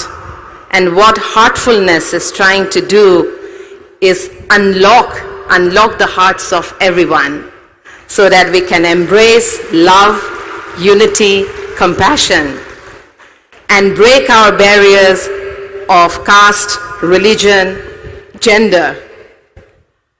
I'm so happy to be part of this conference, just wanted to share a few thoughts from the Baha'i community.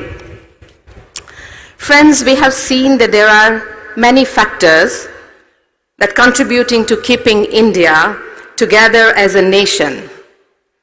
Few can deny that a vital cohesive force that binds the nation together is the spirituality of people. This spirituality finds expression in a culture that values human beings as the creation of the divine and is open and accepting of people of all backgrounds, that views in all living beings the reflections of the sacred and therefore enjoins respect, gentleness, and non-violence in all relationships as the ideal way of life. It is this spirit of an all-embracing oneness that is conveyed in the ancient ethos of Vasudeva Kutumbakam. The world is one family. This ethos implicitly envisages that the unity of the nations will be a stage in the process of the progressive manifestation of the spirit of oneness in the social and political realm. It reaches its fruition when the principle of the oneness of humankind is firmly established in the consciousness of people, and when India and its sister nations across the world unite as one family.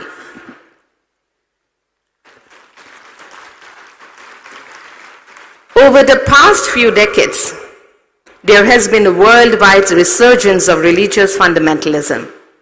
Voices that represent religious extremism and intolerance have increasingly entered the political and social mainstream, and in many countries, they now dominate public discourse.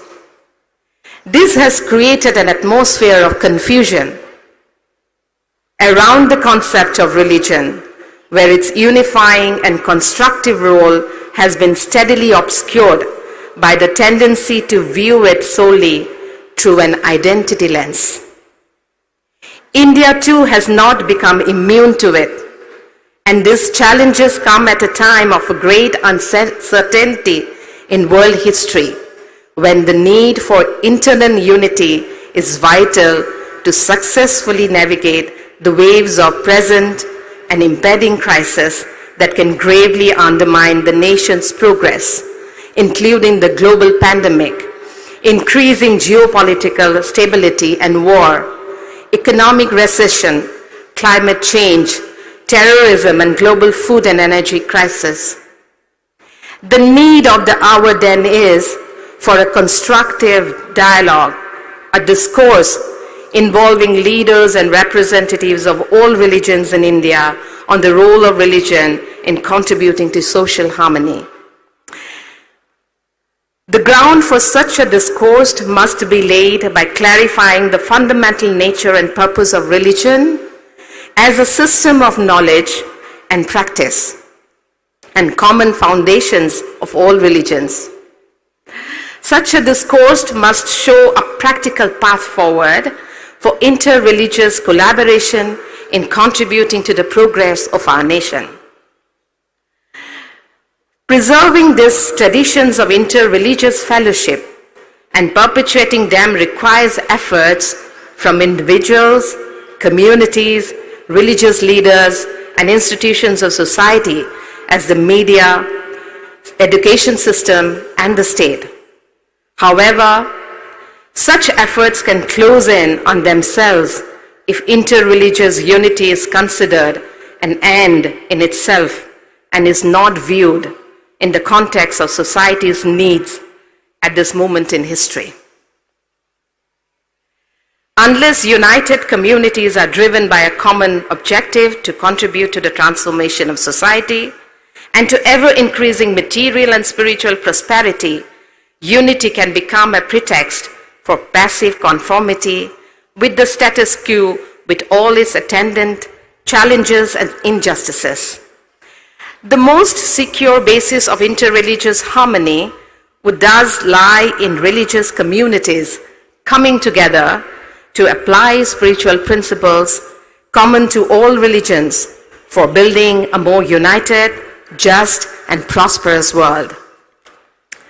But friends, addressing the complex and unprecedented challenges of the 21st century will require the masses of humanity to make deep changes in their patterns of thought and behavior, and willingness to make profound sacrifices for the common good. The kind of structural and systemic changes that are needed to become more just, united, and restore our balance with nature will require selfless efforts from the masses of humanity on a scale and for a duration never before witnessed. History bears witness that other than religion, no other power or man-made ideology has been capable of stirring the depths of human motivation and calling forth the spirit of nobility, sacrifice, and initiative needed to achieve such an objective. The world today is in dire need of the power of religion to once again course through the veins of a beleaguered humanity and to stir a common and collective response to humanity's challenges. Here we can see two protagonists who are playing a very important role. Religious leaders have a unique role to directing the attention of their congregation to the needs of the world. Many heartening examples of religious leaders coming together to rally on their congregations around the national drive to address common challenges could be witnessed during the worst phases of the COVID-19 pandemic in India.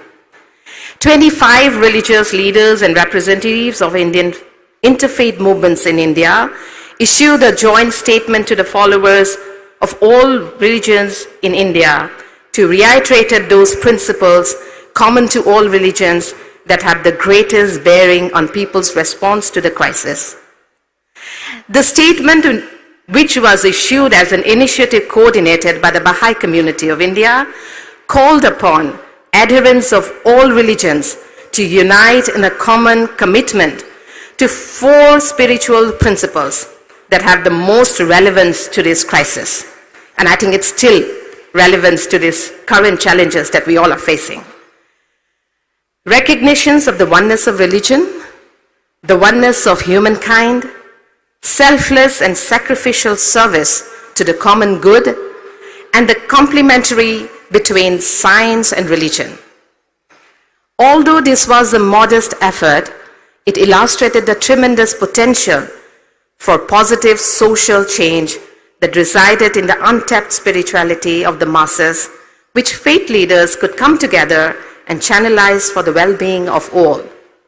Friends, another group of population where we are still trying to draw on their capacity and potentials are our youth. Youth, the Baha'i writing says that youth can move the world.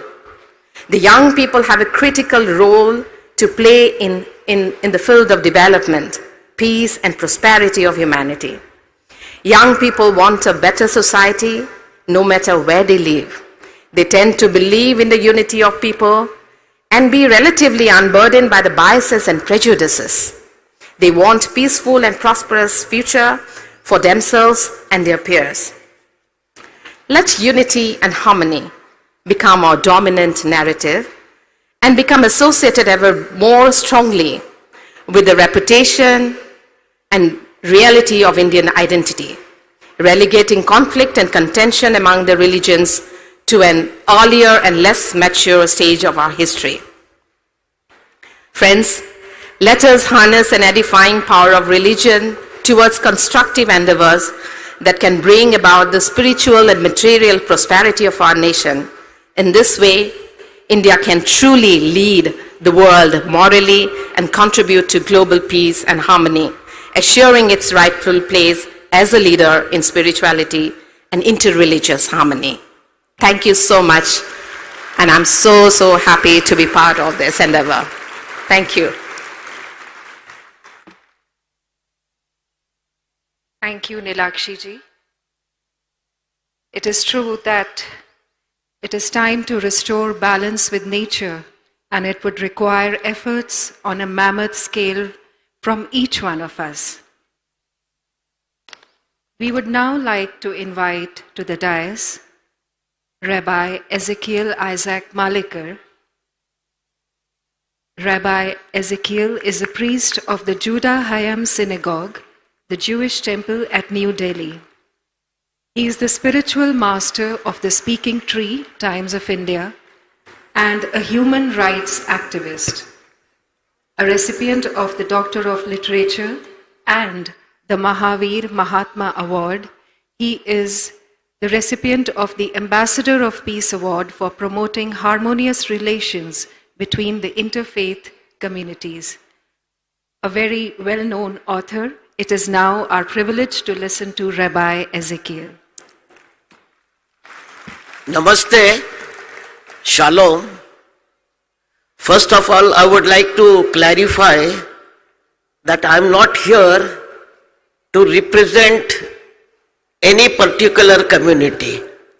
I am here to represent all my Indian brothers and sisters. Because we have been divided into caste and creed and religions, but we forgot. I always say, Janani Janma Bhumischa Swargadapi Gariyasi. The mother who gives you birth and the country where you are born are greater than the heaven. So I always say that I am an Indian first. मैं पहले भारतीय हूँ, then मैं यहूदी हूँ.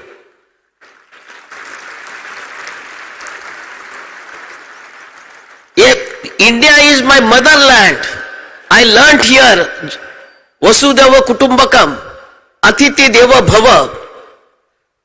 And when the Prime Minister of Israel visited the synagogue, I was asked about my feelings for Israel and India. I said, Israel is in my heart, but India is in my blood. And to tell you that I'm here for the last 2 days, and whenever I go, because I'm from Delhi, whenever I'm outside, not a single day passed, I did not talk to my wife and my daughter and son. But here, I'm here for the last 2 days, I completely forgot about my family, and because that hypnotizing effect of the spiritual vibration which I experience here in this very place, because I never felt homesick. And my special thanks, because there is a saying in Tibet that I saw an animal from the mountain, from the top of the mountain. When I went near to that animal, I saw that he is a human being. And when I start walking with him, I found my brother in him. So when I came here to this place, I found my brother, Mr. Jackie, Mr. Baruch here. Mr. Baruch, please stand up. And he has hosted me and his wife Alexandria, and this Nilakshi also, and we have been with him enjoying our trip. In fact, I was telling Nilakshi, why did we book our tickets for today's flight? Let us cancel. Let us go tomorrow, because this place is such a, I'm telling you, really from core of my heart, because as you know that Israel is surviving because of the trees. We have that festival called Tu B'Shvat. Every year we celebrate the festival of the trees, and that on this particular day in Israel, Israel's population is just 9 millions. At least 2 million people will go and they will plant a sapling. Here, in my practice, whenever I attend anyone's respected, Daaji was saying that Tulsi, that plant of Tulsi, whenever I attended any auspicious occasion, whether it is a birthday party, it is a wedding anniversary, I always given them not in gift or cash or kind. I gave them the sapling of tulsi. I said, go and plant it. And in Judaism, the little girl, she has to plant that sapling when she is 2 or 3 years old.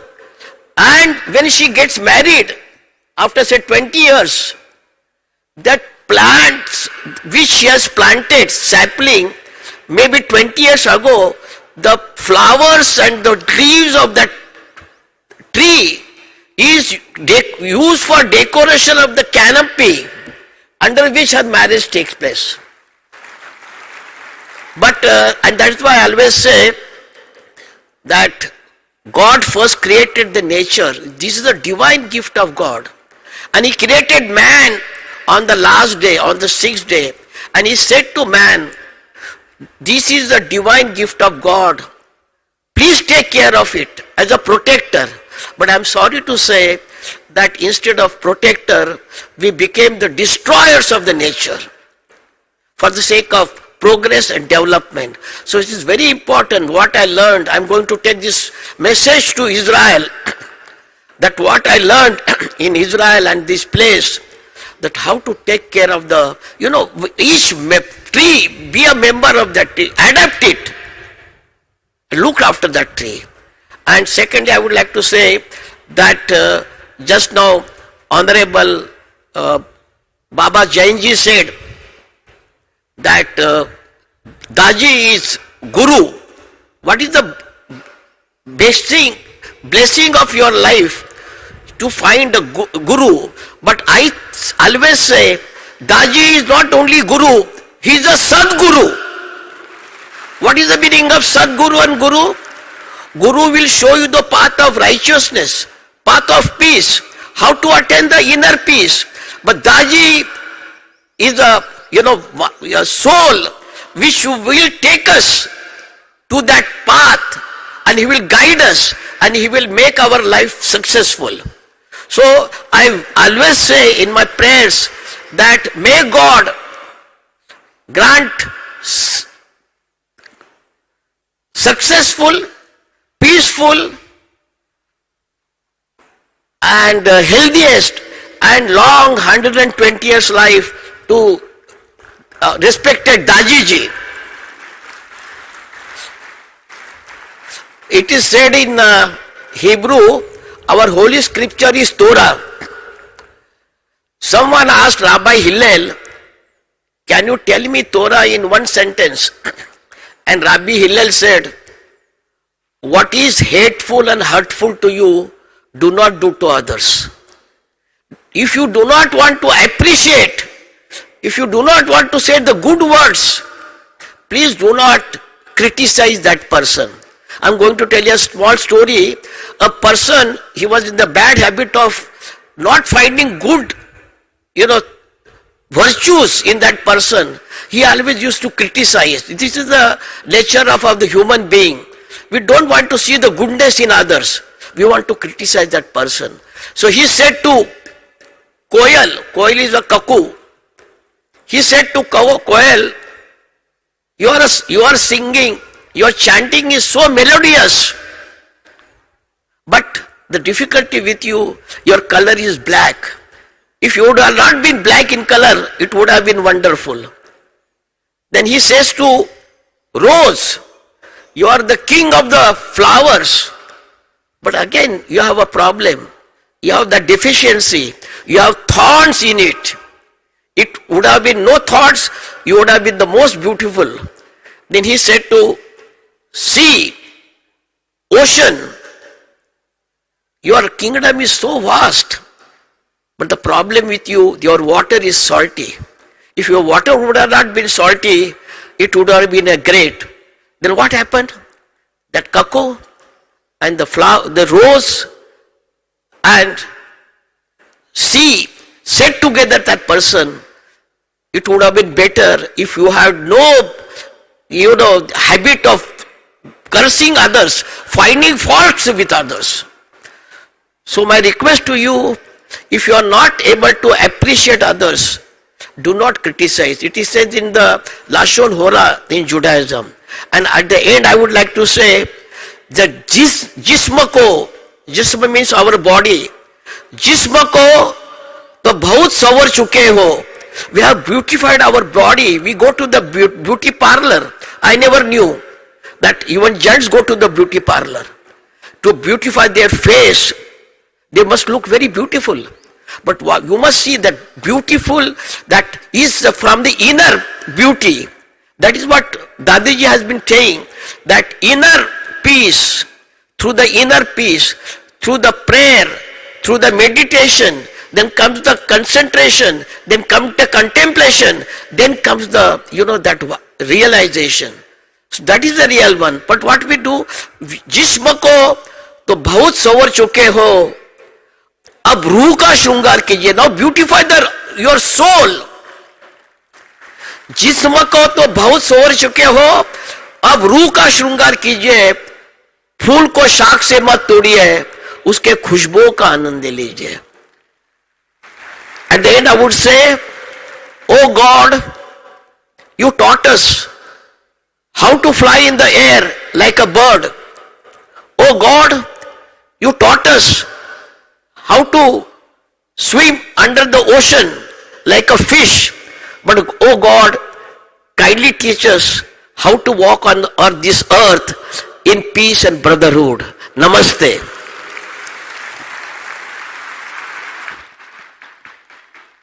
Thank you very much, Rabbi Ezekiel. It is truly time for each of us to pray to the Lord to fill our hearts with peace and inner beauty. I would now like to invite Miss Sophia Bentones, who is the Sufi guide of the Aloya. She is representing her father, who is the Sufi guide of the Aloya. She is Vice President of ISA, an NGO of the Path and Words of Peace. The Aloya faith has taken the decision to create bonds with all humanity and to be proactive in embracing especially the youth in order to transmit the culture of peace. We are very happy to listen now to Miss Sophia. Thank you very much. Excuse me, everybody. Good morning. I'm so sorry because my English is not so good, so I need a translator for this action. I just say to you, you are my sister and friend, and also brothers in humanity. And thank you very much for what you do today, and I hope it repeats this action every day, every year, for everybody all over the world. Thank you very much. Alors, à tous, et d'abord, toute ma gratitude To all of you, my gratitude au gouvernement indien, to Indian government, à mon ami et frère Daaji, to my friend, pour cette initiative qui est exceptionnelle. Et que ça se passe en Inde, je suis simplement fière que l'Inde porte ce congrès et fait appel à la spiritualité du monde pour pouvoir travailler et être dans son temps. Aujourd'hui, la spiritualité a besoin de nous tous et le monde. I am so proud that India is carrying, this brotherhood, this message, to humanity, and to be a part of it is something so great. Nous y croyons. We believe in it. Et nous sommes là pour ça. And we are here for this. La spiritualité, c'est beau. Spirituality is wonderful. Mais si il n'y a pas la lumière en elle, but if the light is not there, elle est vide de sens. This is empty from meaning. Donc, on demande à tous et à tous de réveiller en eux, dans leur tradition, dans leur religion, cette étincelle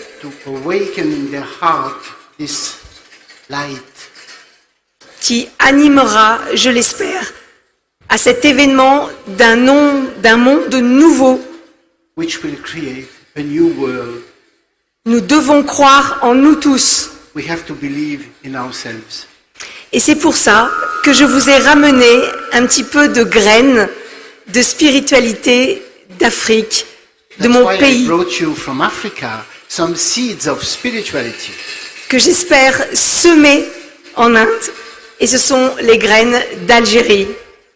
Some seed from Algeria, and I will seed them in India. Hopefully, they will grow here. Je suis de cette grande tradition Sufism. De la tariqa. La tariqa, c'est la voix. The voice of the way. De la voix alawiya. Que Dieu protège cette voix. God bless and protect this. Et qu'elle serve l'humanité. To serve humanity.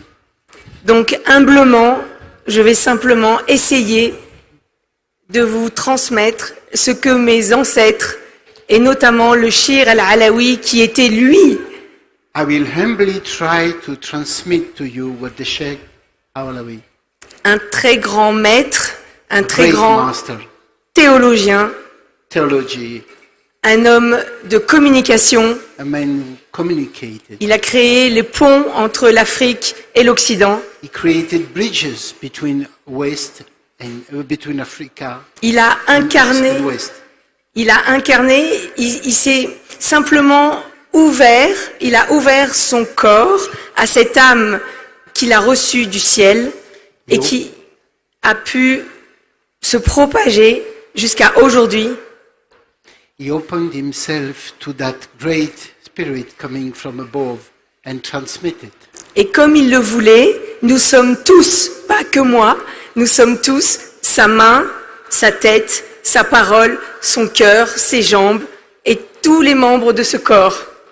Everybody is a part of this, that it is his brain, his mind, his heart, whatever part of the body. We are all a part of it. J'ai été simplement élevé dans cette dimension universelle. Aujourd'hui, je suis chez moi, ici, chez vous. I grew up in that dimension, you know, that universal dimension, and here I feel at home. La terre est notre mère. The earth is our mother. Elle est aussi notre tapis de prière. This is also a carpet for prayer. Elle est aussi la représentante de toutes les églises et de tous les temples du monde. It is also the representative of the temple of all religion. Alors, animons et créons en nos cœurs tout simplement ce désir profond de tolérance, de fraternité et d'échange. We have to awaken this in our heart, this feeling of tolerance. Et aujourd'hui, on va prouver qu'un ordre soufi, alaoui, peut se transformer et s'incarner sur Terre en étant un membre agissant. C'est pour ça que je vais vous parler de son ONG, Aïssa, ONG internationale. Now I would like to speak about the NGO, Aïssa. Aïssa, ONG internationale, a été créée en 2001. In 2001. Voilà. Et elle a eu la chance, c'est d'être reconnue par les Nations Unies. It was recognized by the United Nations. Et d'obtenir un statut consultatif spécial. It's receiving a very special approach. Et qui concerne les différents domaines comme l'éthique, la spiritualité, in ethic and spirituality as a reference, la culture de paix, the culture for peace, la gouvernance et tout ce qui concerne l'égalité des genres et le domaine social. C'est une... which is related with the governance and also the genre, tu dis? Oui. Et tout ça, c'est pour vous dire que cette reconnaissance, on l'a eu aussi. Donc nos maîtres ont reçu, le Shir al-Alawi a reçu de l'UNESCO en 2015 une très très belle récompense, comme quoi il était l'école de la tolérance et de la convivialité interreligieuse. Et c'est pour ça que nous sommes là aujourd'hui. And we received the prize, you know, as for the tolerance and whatever. Donc, il faut savoir qu'aujourd'hui les enjeux sont très grands, que le monde est en grande détresse et qu'il faut agir. Yes, we have to act. The world is really trouble, in distress. Et tout simplement, Aïssa ONG, par son président d'honneur, qui aujourd'hui est le 44e shir de la Tariqa Alawiya Shedilia Derkawiya. It's getting complicated. Yes, but it is the 44th, you know, from the line from Muhammad, you know, the 44th one. Voilà. And il fallait agir. Et il a eu cette idée extraordinaire de fédérer le monde autour d'une seule journée, qui est la journée du 16 mai. C'est la journée du vivre ensemble en paix. So on the 16th of May, it is the day of the year in which we celebrate the oneness. Alors vivre ensemble, comme on le dit, on le fait, et c'est très difficile. We do it, and I agree, it's difficult. Mais vivre ensemble en paix, c'est un gros challenge. But to live together in peace, it's quite a challenge. C'est pour ça que nous devons investir la paix. That's why we have to bring peace in us. En nous, d'abord. Inside ourselves. Pour pouvoir ensuite être en paix avec les autres. Then we could be in peace with the others. La paix n'est pas l'absence de conflit. Peace is not absence of conflict. C'est cet état d'être qui nous anime au quotidien. It is this feeling which we have daily in our daily life. C'est pourquoi, pour avoir des sociétés plus équilibrées, où le cœur de la cité vibre dans cet esprit, nous croyons en cette journée internationale du vivre ensemble en paix du 16 mai. We really believe in these days, and we want to bring it into life. Vous devez tous vous l'approprier et vous devez, selon vos traditions, selon vos compétences, selon vos domaines, provoquer justement par cet avènement de ce 16 mai, de vous exprimer à travers cette journée. Et cette journée n'est pas qu'une journée, cette journée, idéalement, c'est toute l'année et toute la vie qu'il faut la pratiquer. We should make it ours, and it's not only actually one day, it's every day, every moment of the day, every moment of our lives.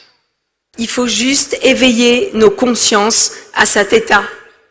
Awakening our consciousness to that state. N'oubliez jamais que l'autre est un moyen de savoir qui vous êtes. Remember that the other one is also there to make you understand who you are. Donc, j'invite le gouvernement indien à oser porter et devenir ambassadeur du 16 mai. Et nous l'invitons.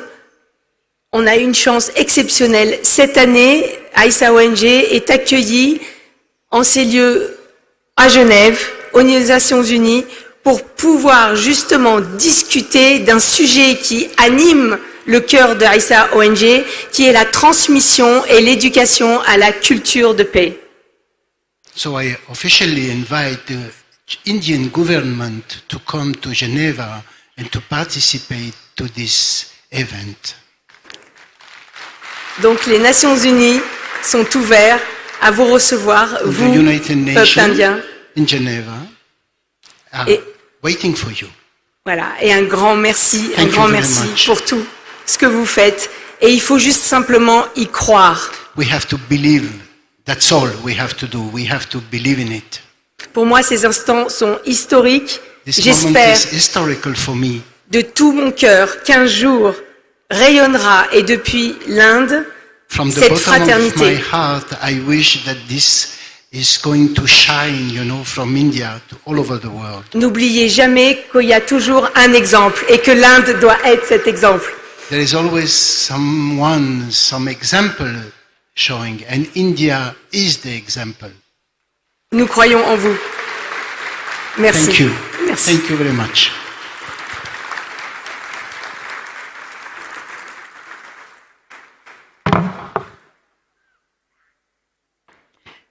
Thank you very much, Miss Sophia, and thank you so much for the invitation for all of us. Ladies and gentlemen, we have heard wise words from all our respected speakers on the dais. It is now up to each one of us to carry back whatever we could, whatever we imbibe and absorb within. We now come to the end of this plenary session, and it is now time to felicitate our respected speakers, for which I invite our members from the Heartfulness organization to conduct the felicitation. I invite Sister Ekta and Sister Meena to please come and felicitate Dr. Roland McCretty from the Heart Math Institute.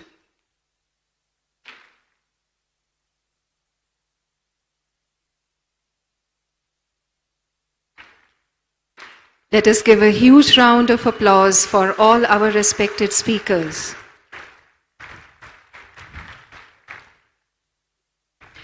I now invite Sister Veronique and Sister Ananya to please felicitate Dr. Joseph Howell.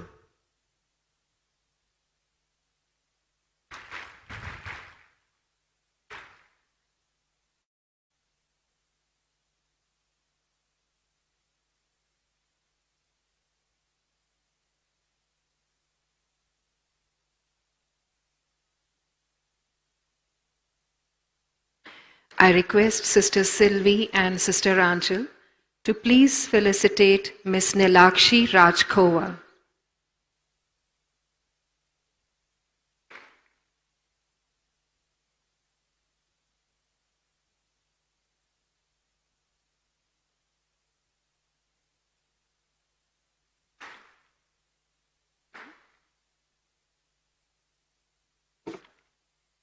I now invite Brother Trilochan and Sister Arshia to please come and felicitate Rabbi Ezekiel Isaac Malikar.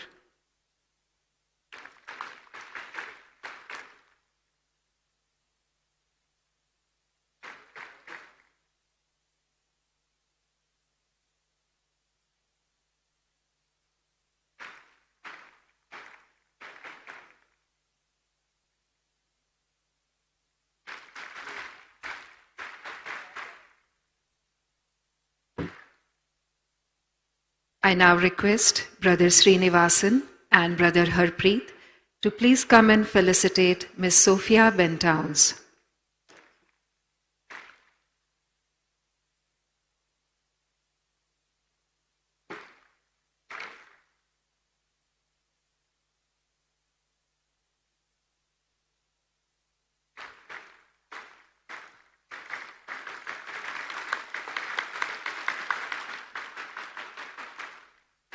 We once again thank all the respected speakers for this plenary session for sharing their wisdom with us.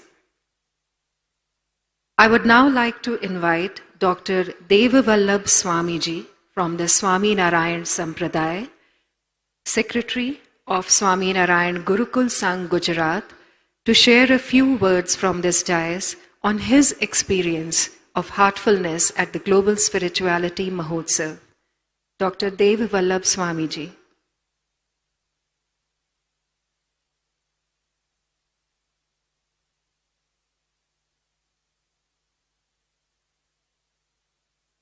We request all our respected speakers to please gather together for a group photograph as a memory from this plenary session.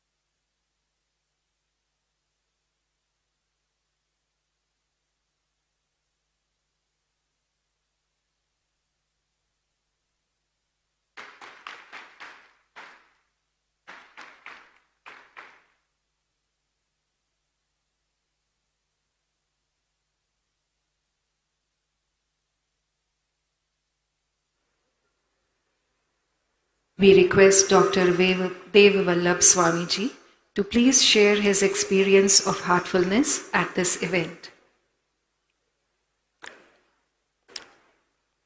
इस global spiritual महोत्सव का सब आयोजक और आप उपस्थित सब भक्तगण जिज्ञासु साधकों को मैं हार्दिक अभिवंदन करता हूँ, वंदन करता हूँ। मैं कई साल के पहले आया था यहाँ, सब देखा था, ऐसा हुआ कि यही अपना असली घर है। तो इस महोत्सव में आया, मैंने निकट से महसूस किया कि दाजी हमारे सबके जो प्रिय है, वो इतना हम्बल नंबर विजनरी मैन है। आप सब ने अनुभव किया है, शास्त्रों में लिखा है, नायम आत्मा प्रवचन न लभ्यो न मेधया बहुना श्रुतया। जो आत्म तत्व है वो प्रवचनों से नहीं पाया जाता है, क्योंकि वो मन वाणी से पर होता है। तो यहां आपने उसका नोट किया हो या न किया हो तो कर लेना, यहां सुबह सांझ कहीं प्रवचन की बात ही नहीं होती है।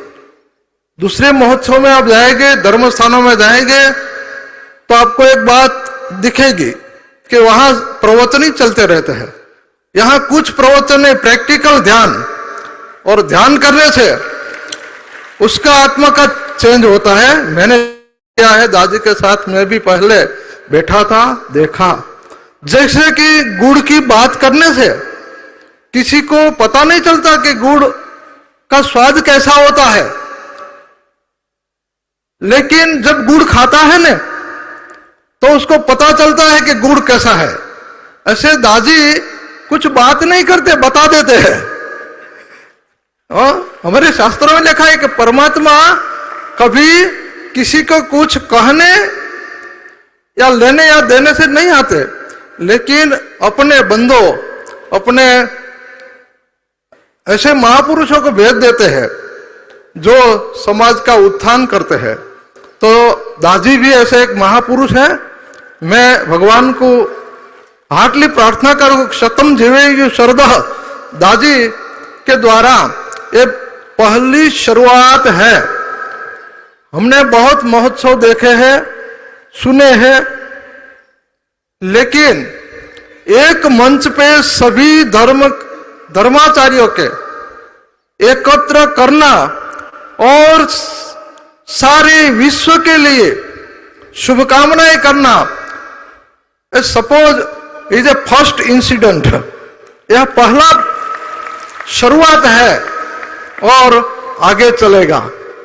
यहां 3-4 दिन से मैं सुन रहा हूं, बड़े बड़े मंडलेश्वरों, महात्मा लोगों ने अपना जो चिंतन था उसकी अभिव्यक्ति किया। उसमें एक बार आपने नोंदा कि पीस के लिए अपने आप से शुरुआत करना है। ये शास्त्र, ये सदगुरु अपन को राह बताते हैं, they show a way but can not walk on it, we have to walk on. तो यहां आए हैं आप सब, तो आज से शुरुआत करना। यहां की गिनरी,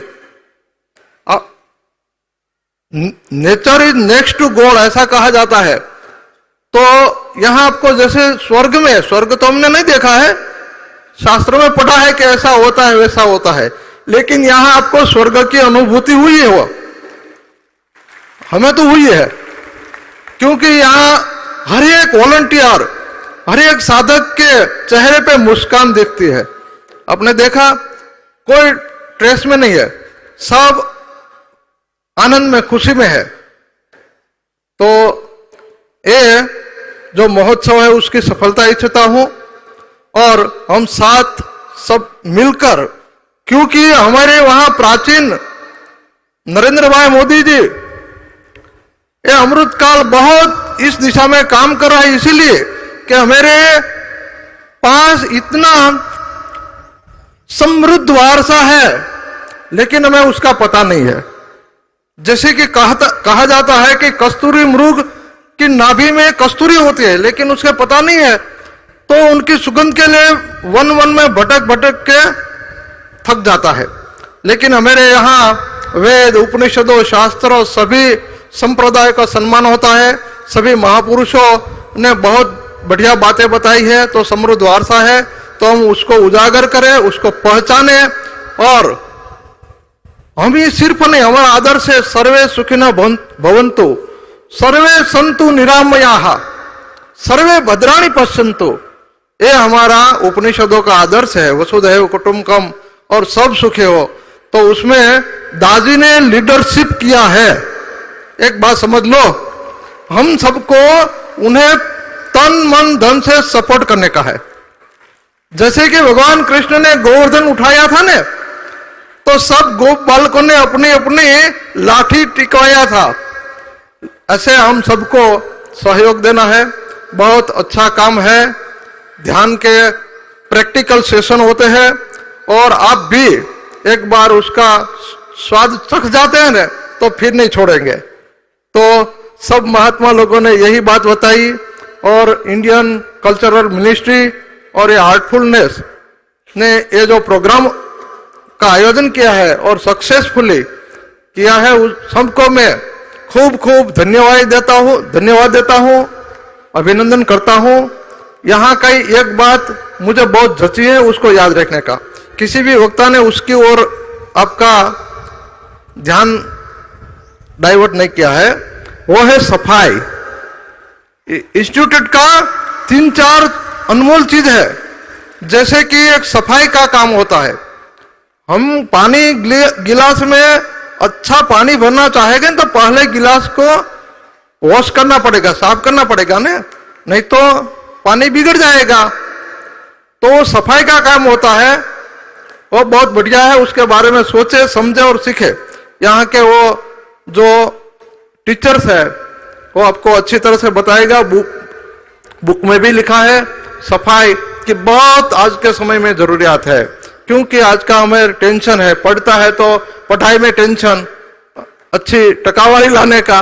जब पढ़ाई पूरी होती तो जॉब का टेंशन, फैमिली का टेंशन, टेंशन ही टेंशन है। उससे छुटकारे का उपाय ये है सफाई का कार्यक्रम, बाद में मेडिटेशन, प्रेयर, सब अच्छे अच्छे फैक्टर है। तो हमें इस अवसर पे जो आप सबको हमारा जो विचारधारा थी, हमारा जो अभिव्यक्ति है, उसको प्रेजेंट करने का जो मौका दिया है, मैं आप सबको इसीलिए खूब खूब आभार मानता हूं।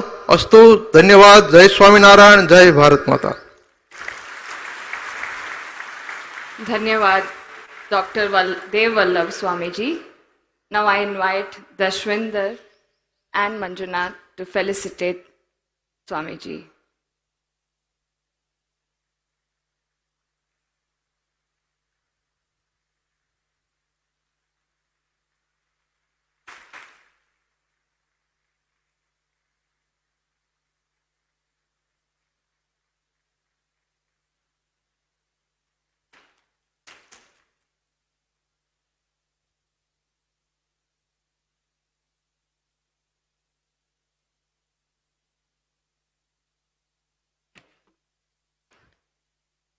The Global Spirituality Mahotsav has been a true coming together of people from various faiths and organizations on one platform. It is music that unites one and all. And what we will witness now is a beautiful musical performance by Vivek from the Heartfulness Institute and Paul, who will be playing the sarod, representing the transcendental meditation. So let us now see how the notes of music come together with the notes of the heart from Vivek and Paul from Heartfulness and Transcendental Meditation. So let us put our hands together to welcome these two young musicians who will perform for us at the close of the Global Spirituality Mahotsav.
Tanpura is good?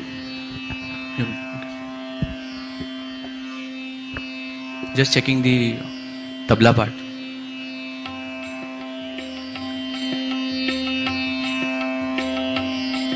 Again? Okay, good.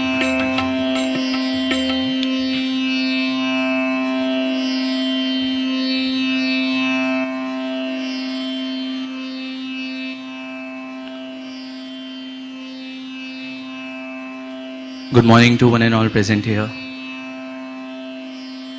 We offer our gratefulness to the Cultural Ministry, to the Heartfulness organization, and the entire ecosystem of spirituality present here at Kanha Shanti Vanam for the Global Spiritual MAHOTSAV 2024.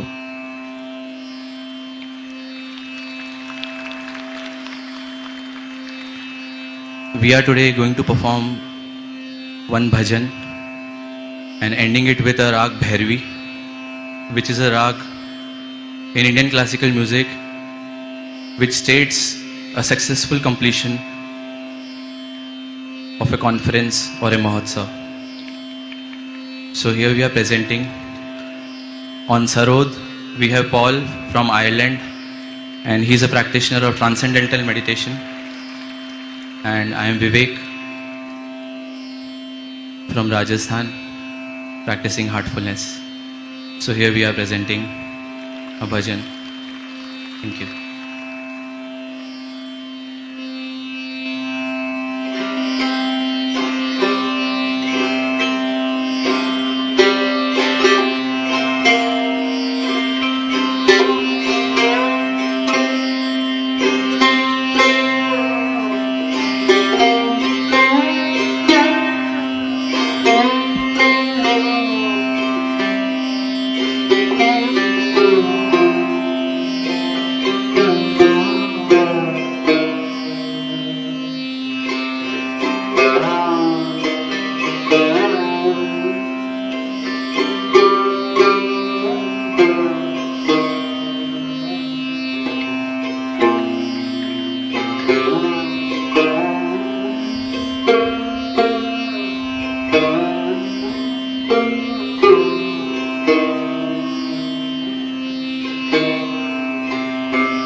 देख के पिंजरे में पंछी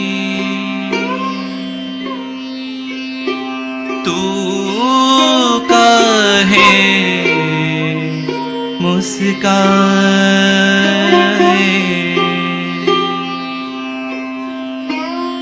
देख के पिंजरे में पंछी तू काहे घबराए। हम सब हैं इस जग में कैदी, ये तू समझ नहीं पाए।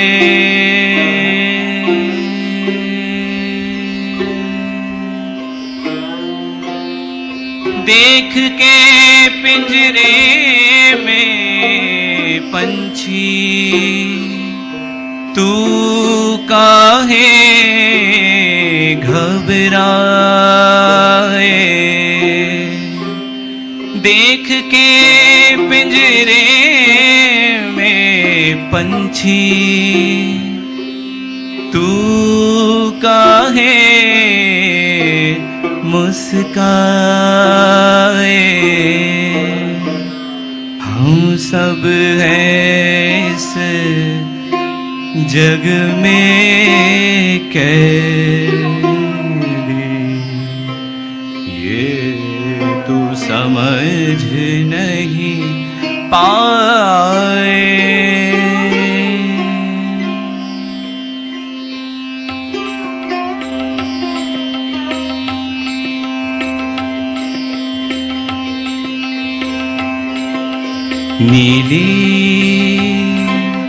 नीली छत के पीछे बैठा जाने कौन मदारी।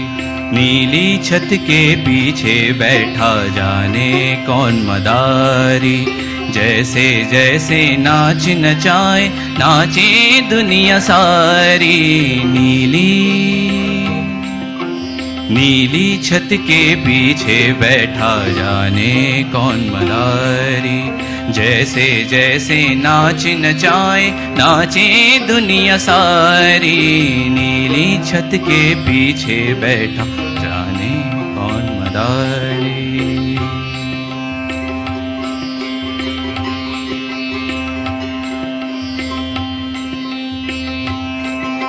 निराकार कोई कहता है कोई कुछ कुछ रूप बताए। निराकार कोई कहता है कोई कुछ कुछ रूप बताए। कोई कहे वह भेष बदल कर धरती पर आ जाए। कोई कहे वह भेष बदल कर धरती पर आ जाए। कोई कहे वह कण कण में है।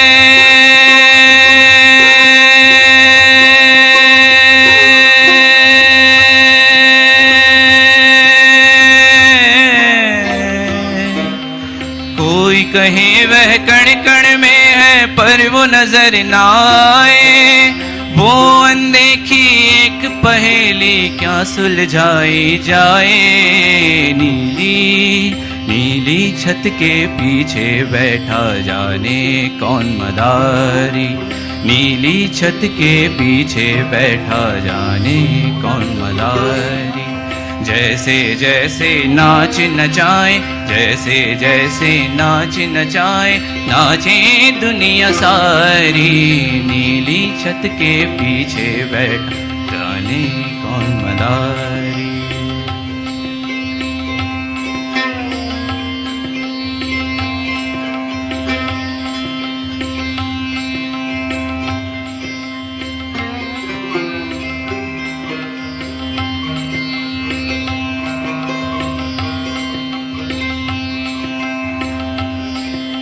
सुनते हैं उनकी आंखें हैं सूरज चांद सितारे। कब कब हम करते हैं क्या क्या पल पल हमें निहारे। सुनते हैं उनकी आंखें सूरज चांद सितारे।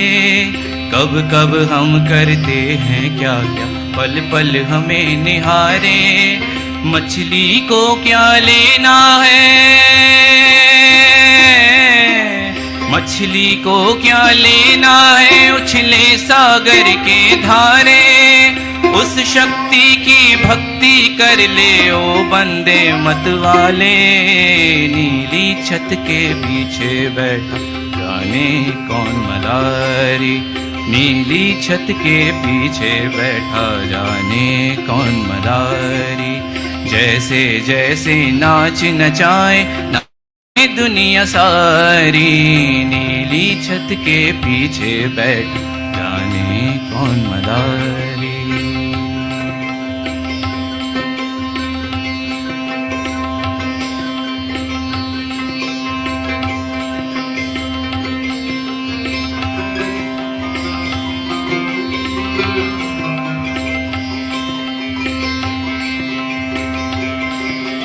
कहते हैं जिसने बनाया धरती गगन समंदर और सबको जो नाच नचाए है एक छुपा कलंदर।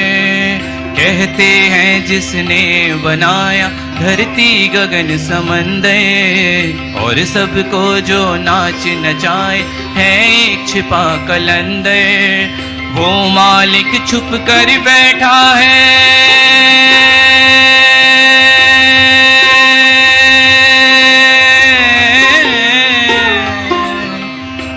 मालिक छुप कर बैठा है हर इंसान के अंदर। प्रेम प्रेम भाव से सबसे मिलना इस दुनिया में सिकंदर, प्रेम भाव से सबसे मिलना इस दुनिया में सिकंदर। नीली छत के पीछे बैठा जाने कौन मरा, जैसे जैसे नाच नचाए नाचे दुनिया सारी। नीली छत के पीछे बैठा जाने कौन मदारी, जाने कौन मदारी, जाने कौन मदारी, जाने कौन मदारी, जाने कौन मदारी, जाने कौन मदारी।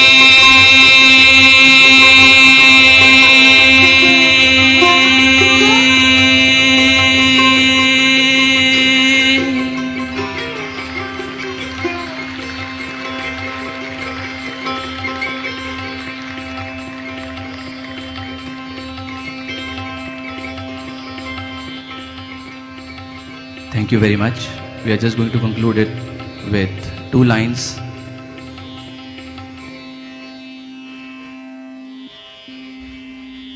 In the Rag Bhairavi.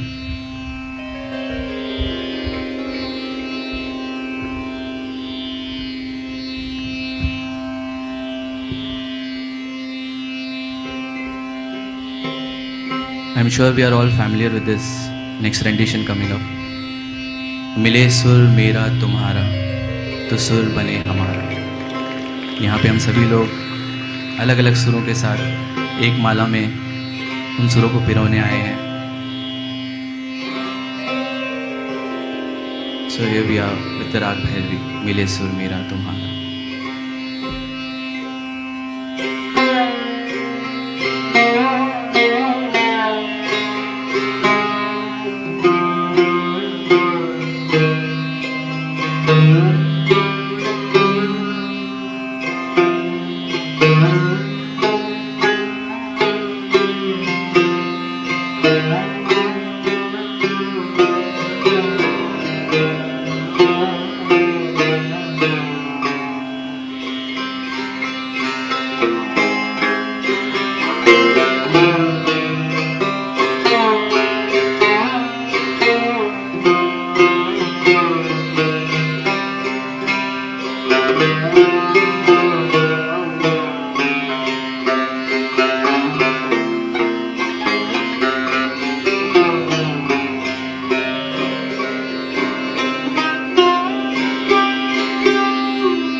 मिले सुर मेरा तुम्हारा, मिले सुर मेरा तुम्हारा, मिले सुर मेरा तुम्हारा, तो सुर बने हमारा। मिले सुर मेरा तुम्हारा, मिले सुर मेरा तुम्हारा, तो सुर बने हमारा। सुर की नदियाँ हर दिशा से, सुर की नदियाँ हर दिशा से बह के सागर में मिले। बादलों का रूप लेके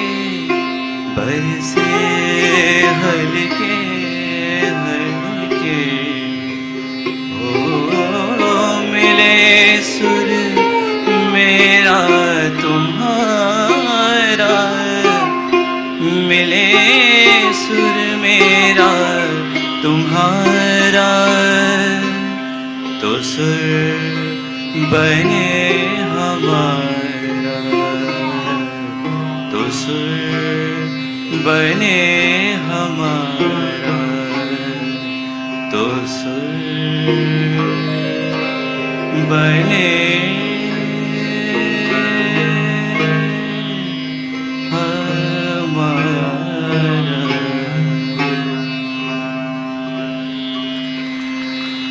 Thank you so much. Thank you very much.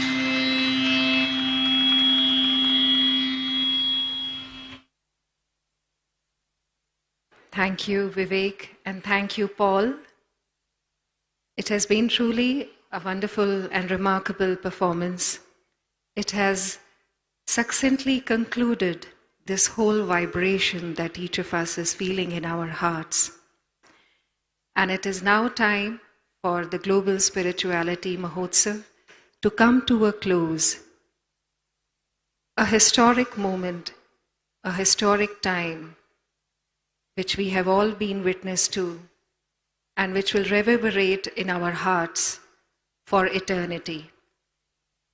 I would now like to invite Brother V. Srinivasan from the Heartfulness Institute to please come forward and propose the vote of thanks.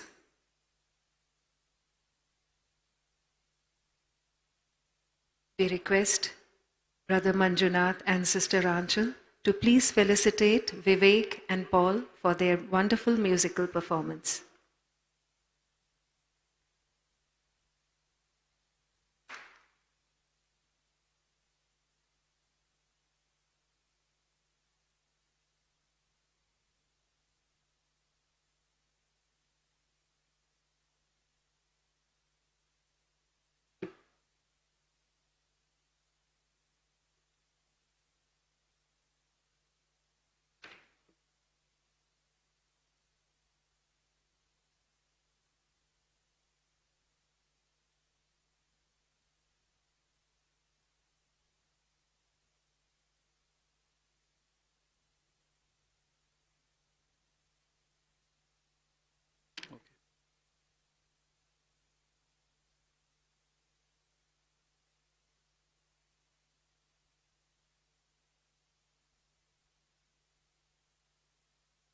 Very good afternoon, sisters and brothers, as we veer to the end or conclusion of this really landmark and joyous celebration.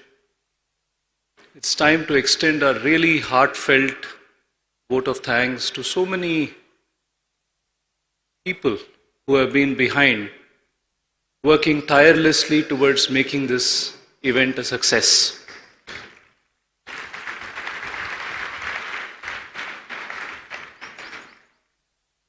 At the very first, our deepest gratitude to the Ministry of Culture, Government of India, who have been at the forefront of supporting this event, giving us their valuable guidance with their resources, with their expertise, technical support, and in so many other ways towards enabling this event to be hosted at Kanha Shanti Vanam. So please, let's give a big round of applause to Ministry of Culture. We also thank and are indebted to all the core committee, all the organizations who are part of the core committee of this celebration. We also thank the various supporting organizations who have been associated closely with the core committee and the working team towards making this event a great success. It would be really words fall short, but we extend our heartful gratitude to all the residents of Kanha Shanti Vanam, volunteers and staff who have very, very generously, open-heartedly made themselves available to support this event. May I request all of us to please give them a very big applause. Over the last 30 days since this event, after this event was formally announced, I think the entire Kanha Shanti Vanam management team, residents have all come together to give support and make this event a great success.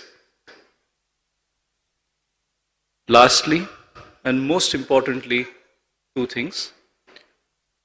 Such an event would not have been possible to host, to convene, without the guiding love and inspiration of Pujya Daaji. Let us all, from the bottom of our hearts, convey our deepest gratitude, and let's give a very big applause for Daaji's inspiring force.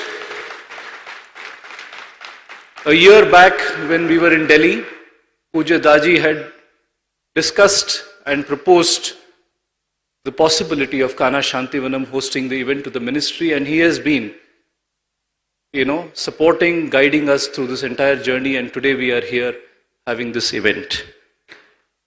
And of course, an event of this size, scale, and magnitude, and the kind of participation as was being said today morning, we had invitations sent to over 500 plus spiritual, religious and faith organizations globally. We had almost about 300 plus organizations responding back, and many of them have participated either through their physical attendance and participation. Some of them have set up stalls, some have contributed towards the different experiential activities here, and above all, the participation has really been overwhelming. So we really understand that this event has been accomplished in very short time. 30 days for an event with over 50,000 participants means that there has been great support and help to us from the very divine. And I think from the bottom of our hearts at Kanha Shanti Vanam, let us all prayerfully acknowledge this, and we thank the divine for being behind this very ennobling cause. So with this, we come to the conclusion of this event. We thank on behalf of the organizing committee. We thank all of you since morning who have come here, who have been part of these proceedings, who have encouraged all our speakers through the course of their sessions.